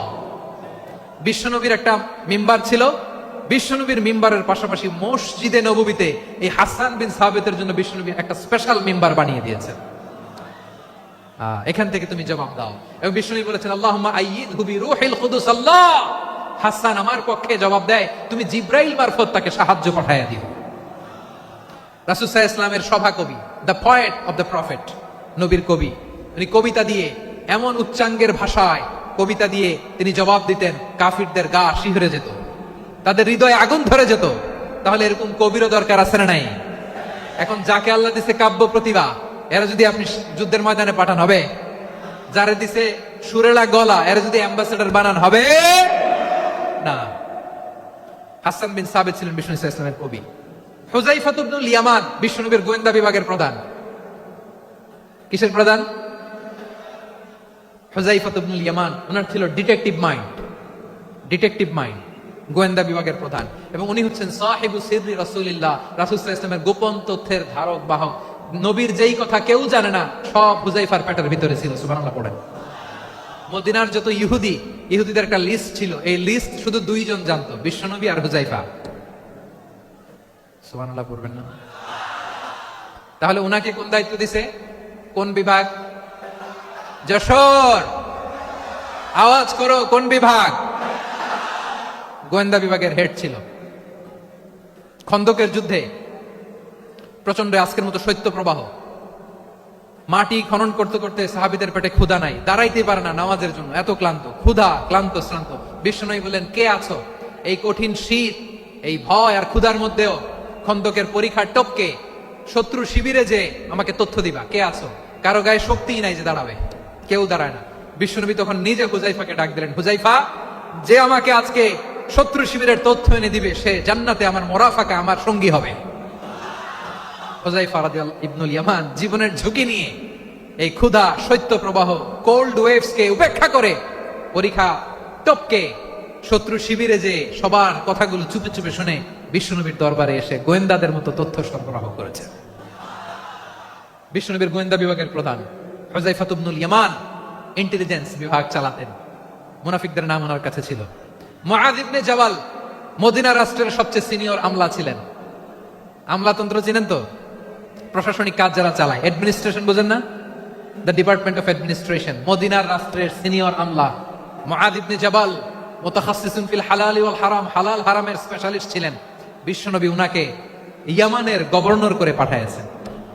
বলেছেন, ইন্নাকা তা'তি কওমান আহলা কিতাব, এমন গোষ্ঠীর কাছে যাবা যারা ইহুদি নাসারা, আগে শাহাদা পড়লে এরপরে নামাজের দাওয়াত দিও, নামাজ পড়লে যাকাতের দাওয়াত দিও। গভর্নরের অ্যাটিটিউড যেমন থাকে তেমন অ্যাটিটিউড ধরে রেখো। সুবহানাল্লাহ পড়েন। তাহলে মুআয ইবনে জাবালকে দিয়ে বিশ্বনবী কবিতা লেখায় নাই, চিঠি লেখায় নাই, আজান দেওয়ায় নাই। সুবহানাল্লাহ পড়বেন না? সব শেষ সাহাবী বলি আবু হুরায়রা রাদিয়াল্লাহু তাআলা, নাম শুনছেন? বিড়ালের বাবা। কি করতেন? খালি হাদিস মুখস্থ করতেন। উনি বলতেন, আলজামু রাসূলুল্লাহ আলা মিলই বাতনি, আমার শুধু পেটের ক্ষুধার বন্দোবস্ত হইলে আমি নবীর সঙ্গ ছাড়তাম না। আমার আনসার সাহাবারা ক্ষেত খামারের কাজ করতো, আমার মুহাজির সাহাবারা ব্যবসা করতো, আর আমি নবীর সাথে সাথে থাকতাম। শুধু সকাল বিকাল দুই বেলা যদি আমার খাবারের বন্দোবস্ত হয়, আমি আর নবীর লক ছাড়ি না। সুবহানাল্লাহ কইবেন না? 5374টা হাদিস তিনি বর্ণনা করেছেন। সবচেয়ে বেশি হাদিস বর্ণনাকারী সাহাবী। হাদিস প্রিজার্ভেশনের কাজে বিশ্বনবী ওনাকে কাজে লাগিয়েছেন। উনি একদিন বলেন, ইয়া রাসূলুল্লাহ আসমাউ মিনকা কাসীরান ফালা আহফাজু, নবী অনেক কথা শুনি আমার মনে থাকে না। বিশ্বনবী বললেন, তাই? উবসুত রিদাক, তোমার চাদরটা বিছাও। আবু হুরায়রা বিছালেন, বিশ্বনবী হাত বুলায় দিলেন, এরপরে অনেক হাদিস বর্ণনা করলেন। আবু হুরায়রা বলে, তারপর থেকে বিশ্বনবী যাই বর্ণনা করে আমি শুনি আর একটাও ভুলি না। এখন সুবহানাল্লাহ। বিশ্বনবী ওনাকে হাদিস প্রিজার্ভেশন, নবীর এই যে লক্ষ্য হাদিস প্রিজার্ভেশনের এই দায়িত্ব দিয়েছেন সাইয়েদনা আবু হুরায়রা রাদিয়াল্লাহু তাআলা আনহুকে। প্রিয় ভাইরা, তাহলে 10 জন সাহাবীর কথা যে বললাম, আপনারা কি খেয়াল করেছেন কত বড় ট্যালেন্ট হান্টার, চৌকস ট্যালেন্ট হান্টার ছিল আমার নবী। এক একজনের এক এক ট্যালেন্ট এক এক কাজে অ্যাসাইন করেছেন, এক একজনকে এক এক দায়িত্ব দিয়েছেন, এক একজনের প্রতিভাকে এক এক ভাবে বিকশিত হওয়ার সুযোগ দিয়েছেন। আওয়াজ করে বলেন ঠিক কি না? এখন আমার পর্দার আড়ালে আমার মায়েরা বলবে, এতগুলো পুরুষ সাহাবীর কথা বললো, নারী সাহাবীরা কি কিছু করে নাই? হ্যাঁ, একজন নারী সাহাবীর কথা বলে মোনাজাত হবে, দোয়া ছাড়া কেউ যাব না। রুফাইদা আল আসলামিয়া রাদিয়াল্লাহু তাআলা আনহা, ওনার বাবার নাম সাআদ আল আসলামি। বিশ্বনবী কি খেয়াল করলেন দেখেন, সাআদ ছিল মদিনার বড় ডাক্তার। এই নারী সাহাবী রুফাইদা বাবার কাছ থেকে চিকিৎসা বিদ্যা শিখেছেন। যখন শিখছে, বিশ্বনবী দেখলেন আমার তো প্রতি সপ্তাহে সপ্তাহে যুদ্ধে আহত সাহাবীদের সেবা দিবে কে? বিশ্বনবী রুফাইদাকে বললেন, রুফাইদা তুমি মসজিদে নববীর পাশে একটা মেডিকেল ক্যাম্প করো। এই যে সাকিনা আদ্দিন মেডিকেলের আমার ছাত্রী বন্ধুরা, শুনে রাখো, তোমাদের আইকন হচ্ছে এই রুফাইদা আল আসলামিয়া।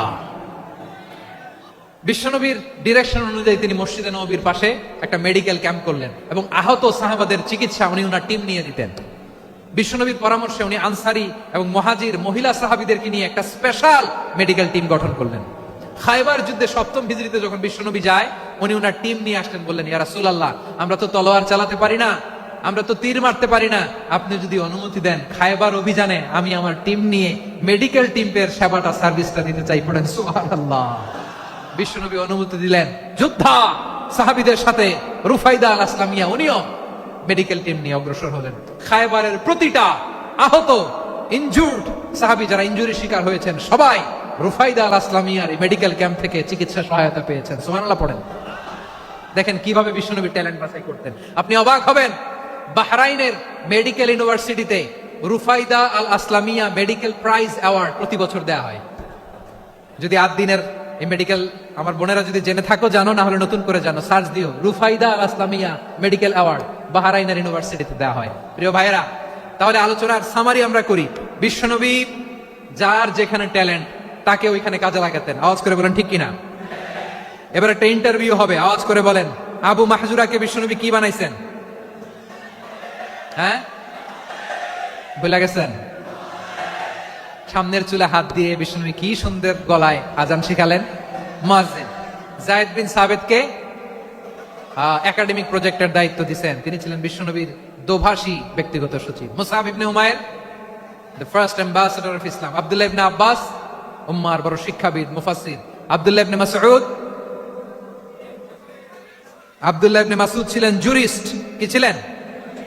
জুরিস্ট ছিলেন, এই উম্মার সবচেয়ে বড় জুরিস্ট। খালিদ বিন ওয়ালিদ, সেনাপ্রধান। হাসান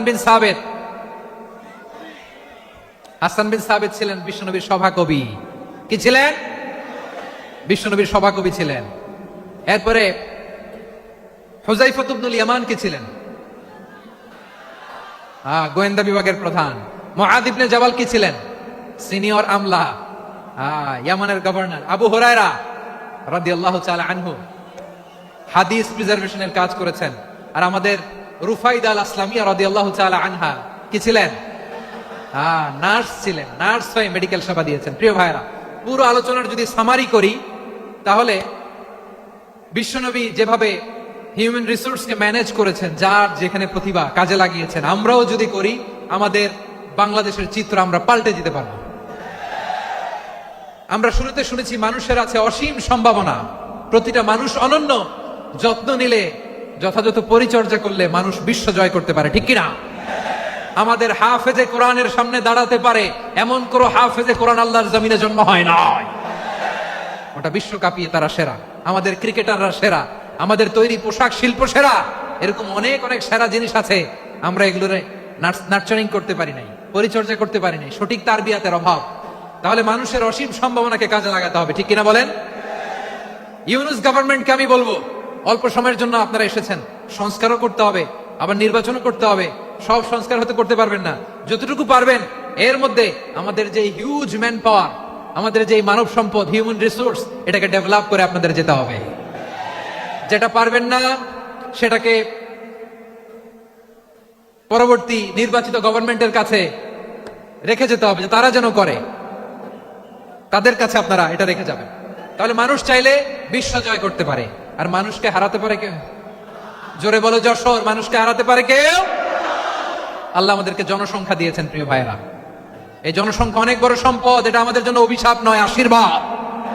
আমাদের জনসংখ্যাকে যদি আমরা জনশক্তিতে রূপান্তর করতে পারি, আজকে বাংলাদেশ যে অবস্থানে দাঁড়িয়ে আছে, বাংলাদেশ তার 20 গুণ উন্নতির শিখরে চলে যাবে। চিল্লায় বলো ঠিক কিনা? আমাদের শ্রমিক ভাইয়েরা বাইরে কাজ করে, আমাদের শ্রমজীবী ভাইয়েরা, প্রবাসীরা, তাদের ব্যাপারে গুরুত্ব দিতে হবে। আমাদের শ্রমের দাম সবচেয়ে কম, সবচেয়ে কম। তারা এম্বাসিতে গুরুত্ব পায় না, এয়ারপোর্টে গুরুত্ব পায় না। এই সরকার অবশ্য তাদেরকে অনেক গুরুত্ব দিচ্ছে। আমাদের অদক্ষ শ্রমিককে যখন আমরা দুবাই পাঠাই, অল্প বেতন পায়, কিন্তু ইন্ডিয়ানরা দক্ষ শ্রমিক পাঠাইলে তার 3 গুণ বেতন পায়। আমরা আমাদের শ্রমিকদেরকে অদক্ষ ভাবে আর পাঠাতে চাই না, দক্ষ শ্রমিক পাঠিয়ে আমরা রেমিটেন্সের বন্যা বইয়ে দেব।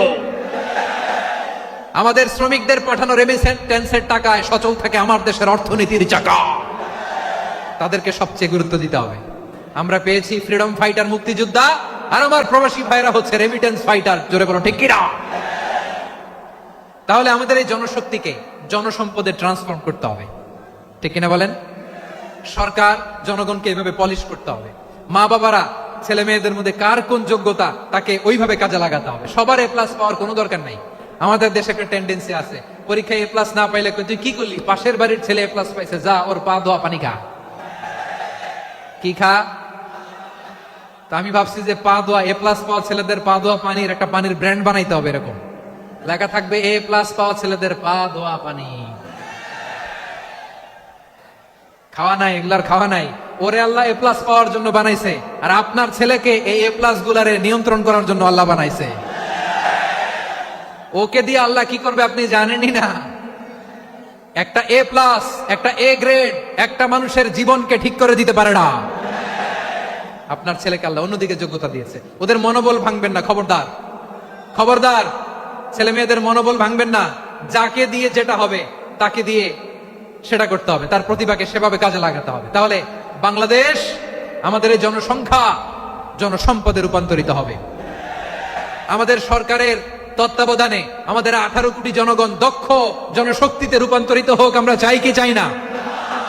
আমরা ভালো মানুষ, শ্রেষ্ঠ মানুষ হতে চাই কি চাই না? ওই জাপানিজদের মতো সৎ, ওই ইউরোপিয়ানদের মতো কালচার, আমাদেরকে আল্লাহ তাআলা কোরআন সুন্নাহ অনেক কিছু দিয়েছেন। যেহেতু বর্তমানে আমরা দেখছি তারা সৎ, তাদের মধ্যে ভ্যালু আছে, সেগুলো আমাদের মধ্যে আনার দরকার আছে না নাই? আর ইসলাম দিয়ে আমাদের জীবনকে সাজাতে হবে, ইসলাম দিয়ে আমার পরিবারকে সাজাতে হবে। ইসলাম থেকে, কোরআন থেকে প্রেসক্রিপশন না নিলে জীবন সুন্দর হবে না। কোরআন থেকে প্রেসক্রিপশন না নিলে সমাজ সুন্দর হবে না। কোরআনের প্রেসক্রিপশন না মানলে রাষ্ট্র সুন্দর হবে না। কোরআনের প্রেসক্রিপশন অ্যাপ্লাই না করলে শুধু দুর্নীতি দমন কমিশন দিয়ে দুর্নীতি বন্ধ করা যাবে না। এজন্য কোরআনের আইন আমরা চাই কি চাই না? প্রিয় ভাইয়েরা, হিউম্যান রিসোর্স ডেভেলপমেন্ট, মানব সম্পদের উন্নয়ন, আমাদের সরকার যেন এদিকে নজর দেয়। আমরা যেন এই ব্যাপারে যত্নবান হয়ে উঠি। যাকে আল্লাহ যে যোগ্যতা দিয়েছে, এই যোগ্যতা দিয়ে আমরা যেন ইসলামের জন্য, দেশের জন্য কাজ করি। আমরা যেন আমাদের স্কিল ডেভেলপ করি, আমাদের পটেনশিয়ালকে ডেভেলপ করি। মোরালিটি, ভ্যালিউজ নিয়ে শায়েখ আহমদুল্লাহ আলোচনা করেছেন, এগুলো দিয়ে যেন আমরা আমাদেরকে সাজাই। আল্লাহ তাআলা আমাদের দেশকে তুমি নিরাপদ করো, আমরা পড়ি আমিন। আল্লাহ আমার 18 কোটি জনগণকে তুমি জনশক্তিতে রূপান্তরিত করো, আমিন। আল্লাহ আমরা হাতে হাত রেখে, কাঁধে কাঁধ মিলিয়ে ভাই ভাইয়ের যেন এই দেশকে গড়তে পারি, আল্লাহ তুমি তৌফিক দান করো, আমরা পড়ি আমিন। আমার প্রিয় মহিউদ্দিন ভাই বলেছেন, হুজুর এমন একটা ঘোষণাপত্র দিয়ে যাবেন আজকের এই ঐতিহাসিক যশোরের প্রোগ্রামে, যেটা গোটা বাংলাদেশে মানুষ এটার উপর আমল করে। আমি যে কথাটা বলেছি এটাই, আসুন আমরা আমাদের জনসংখ্যাকে জনসম্পদে ট্রান্সফর্ম করি। আমাদের জনসংখ্যাকে আমরা যেন জনশক্তিতে রূপান্তরিত করি। জনসংখ্যাকে ট্রান্সফর্ম করে জনশক্তি দিয়ে আমরা যেন আগামীর বাংলাদেশ, স্বাধীন বাংলাদেশ 2.0 কে গড়ে তুলি। আল্লাহ তাআলা আমাদের সবাইকে কথাগুলো বোঝার, আমল করার তৌফিক দান করুন। এই জেনজি, ক্ষমা করে দিও আমাকে, অনেক ধমক দিছি, বকা দিছি। আল্লাহ তোমাদেরকে করুক, কবুল করুক, যশোরবাসীকে কবুল করুক, আদ দিনকে কবুল করুক, এই মেডিকেল কলেজকে কবুল করুক, ইসলামের জন্য বাঁধ ভাঙা এই জোয়ার এবং উচ্ছ্বাসকে আল্লাহ তাআলা কবুল করুক। হাদা মা ইনদি ওয়াল ইলমু ইনদাল্লাহ আলাইহি তাওয়াক্কালতু ওয়া ইলাইহি উনীব। সুবহানাকাল্লাহুম্মা ওয়া বিহামদিকা আশহাদু আন লা ইলাহা ইল্লা আনতা আস্তাগফিরুকা ওয়া আতুবু ইলাইক। আল্লাহুম্মা আমিন।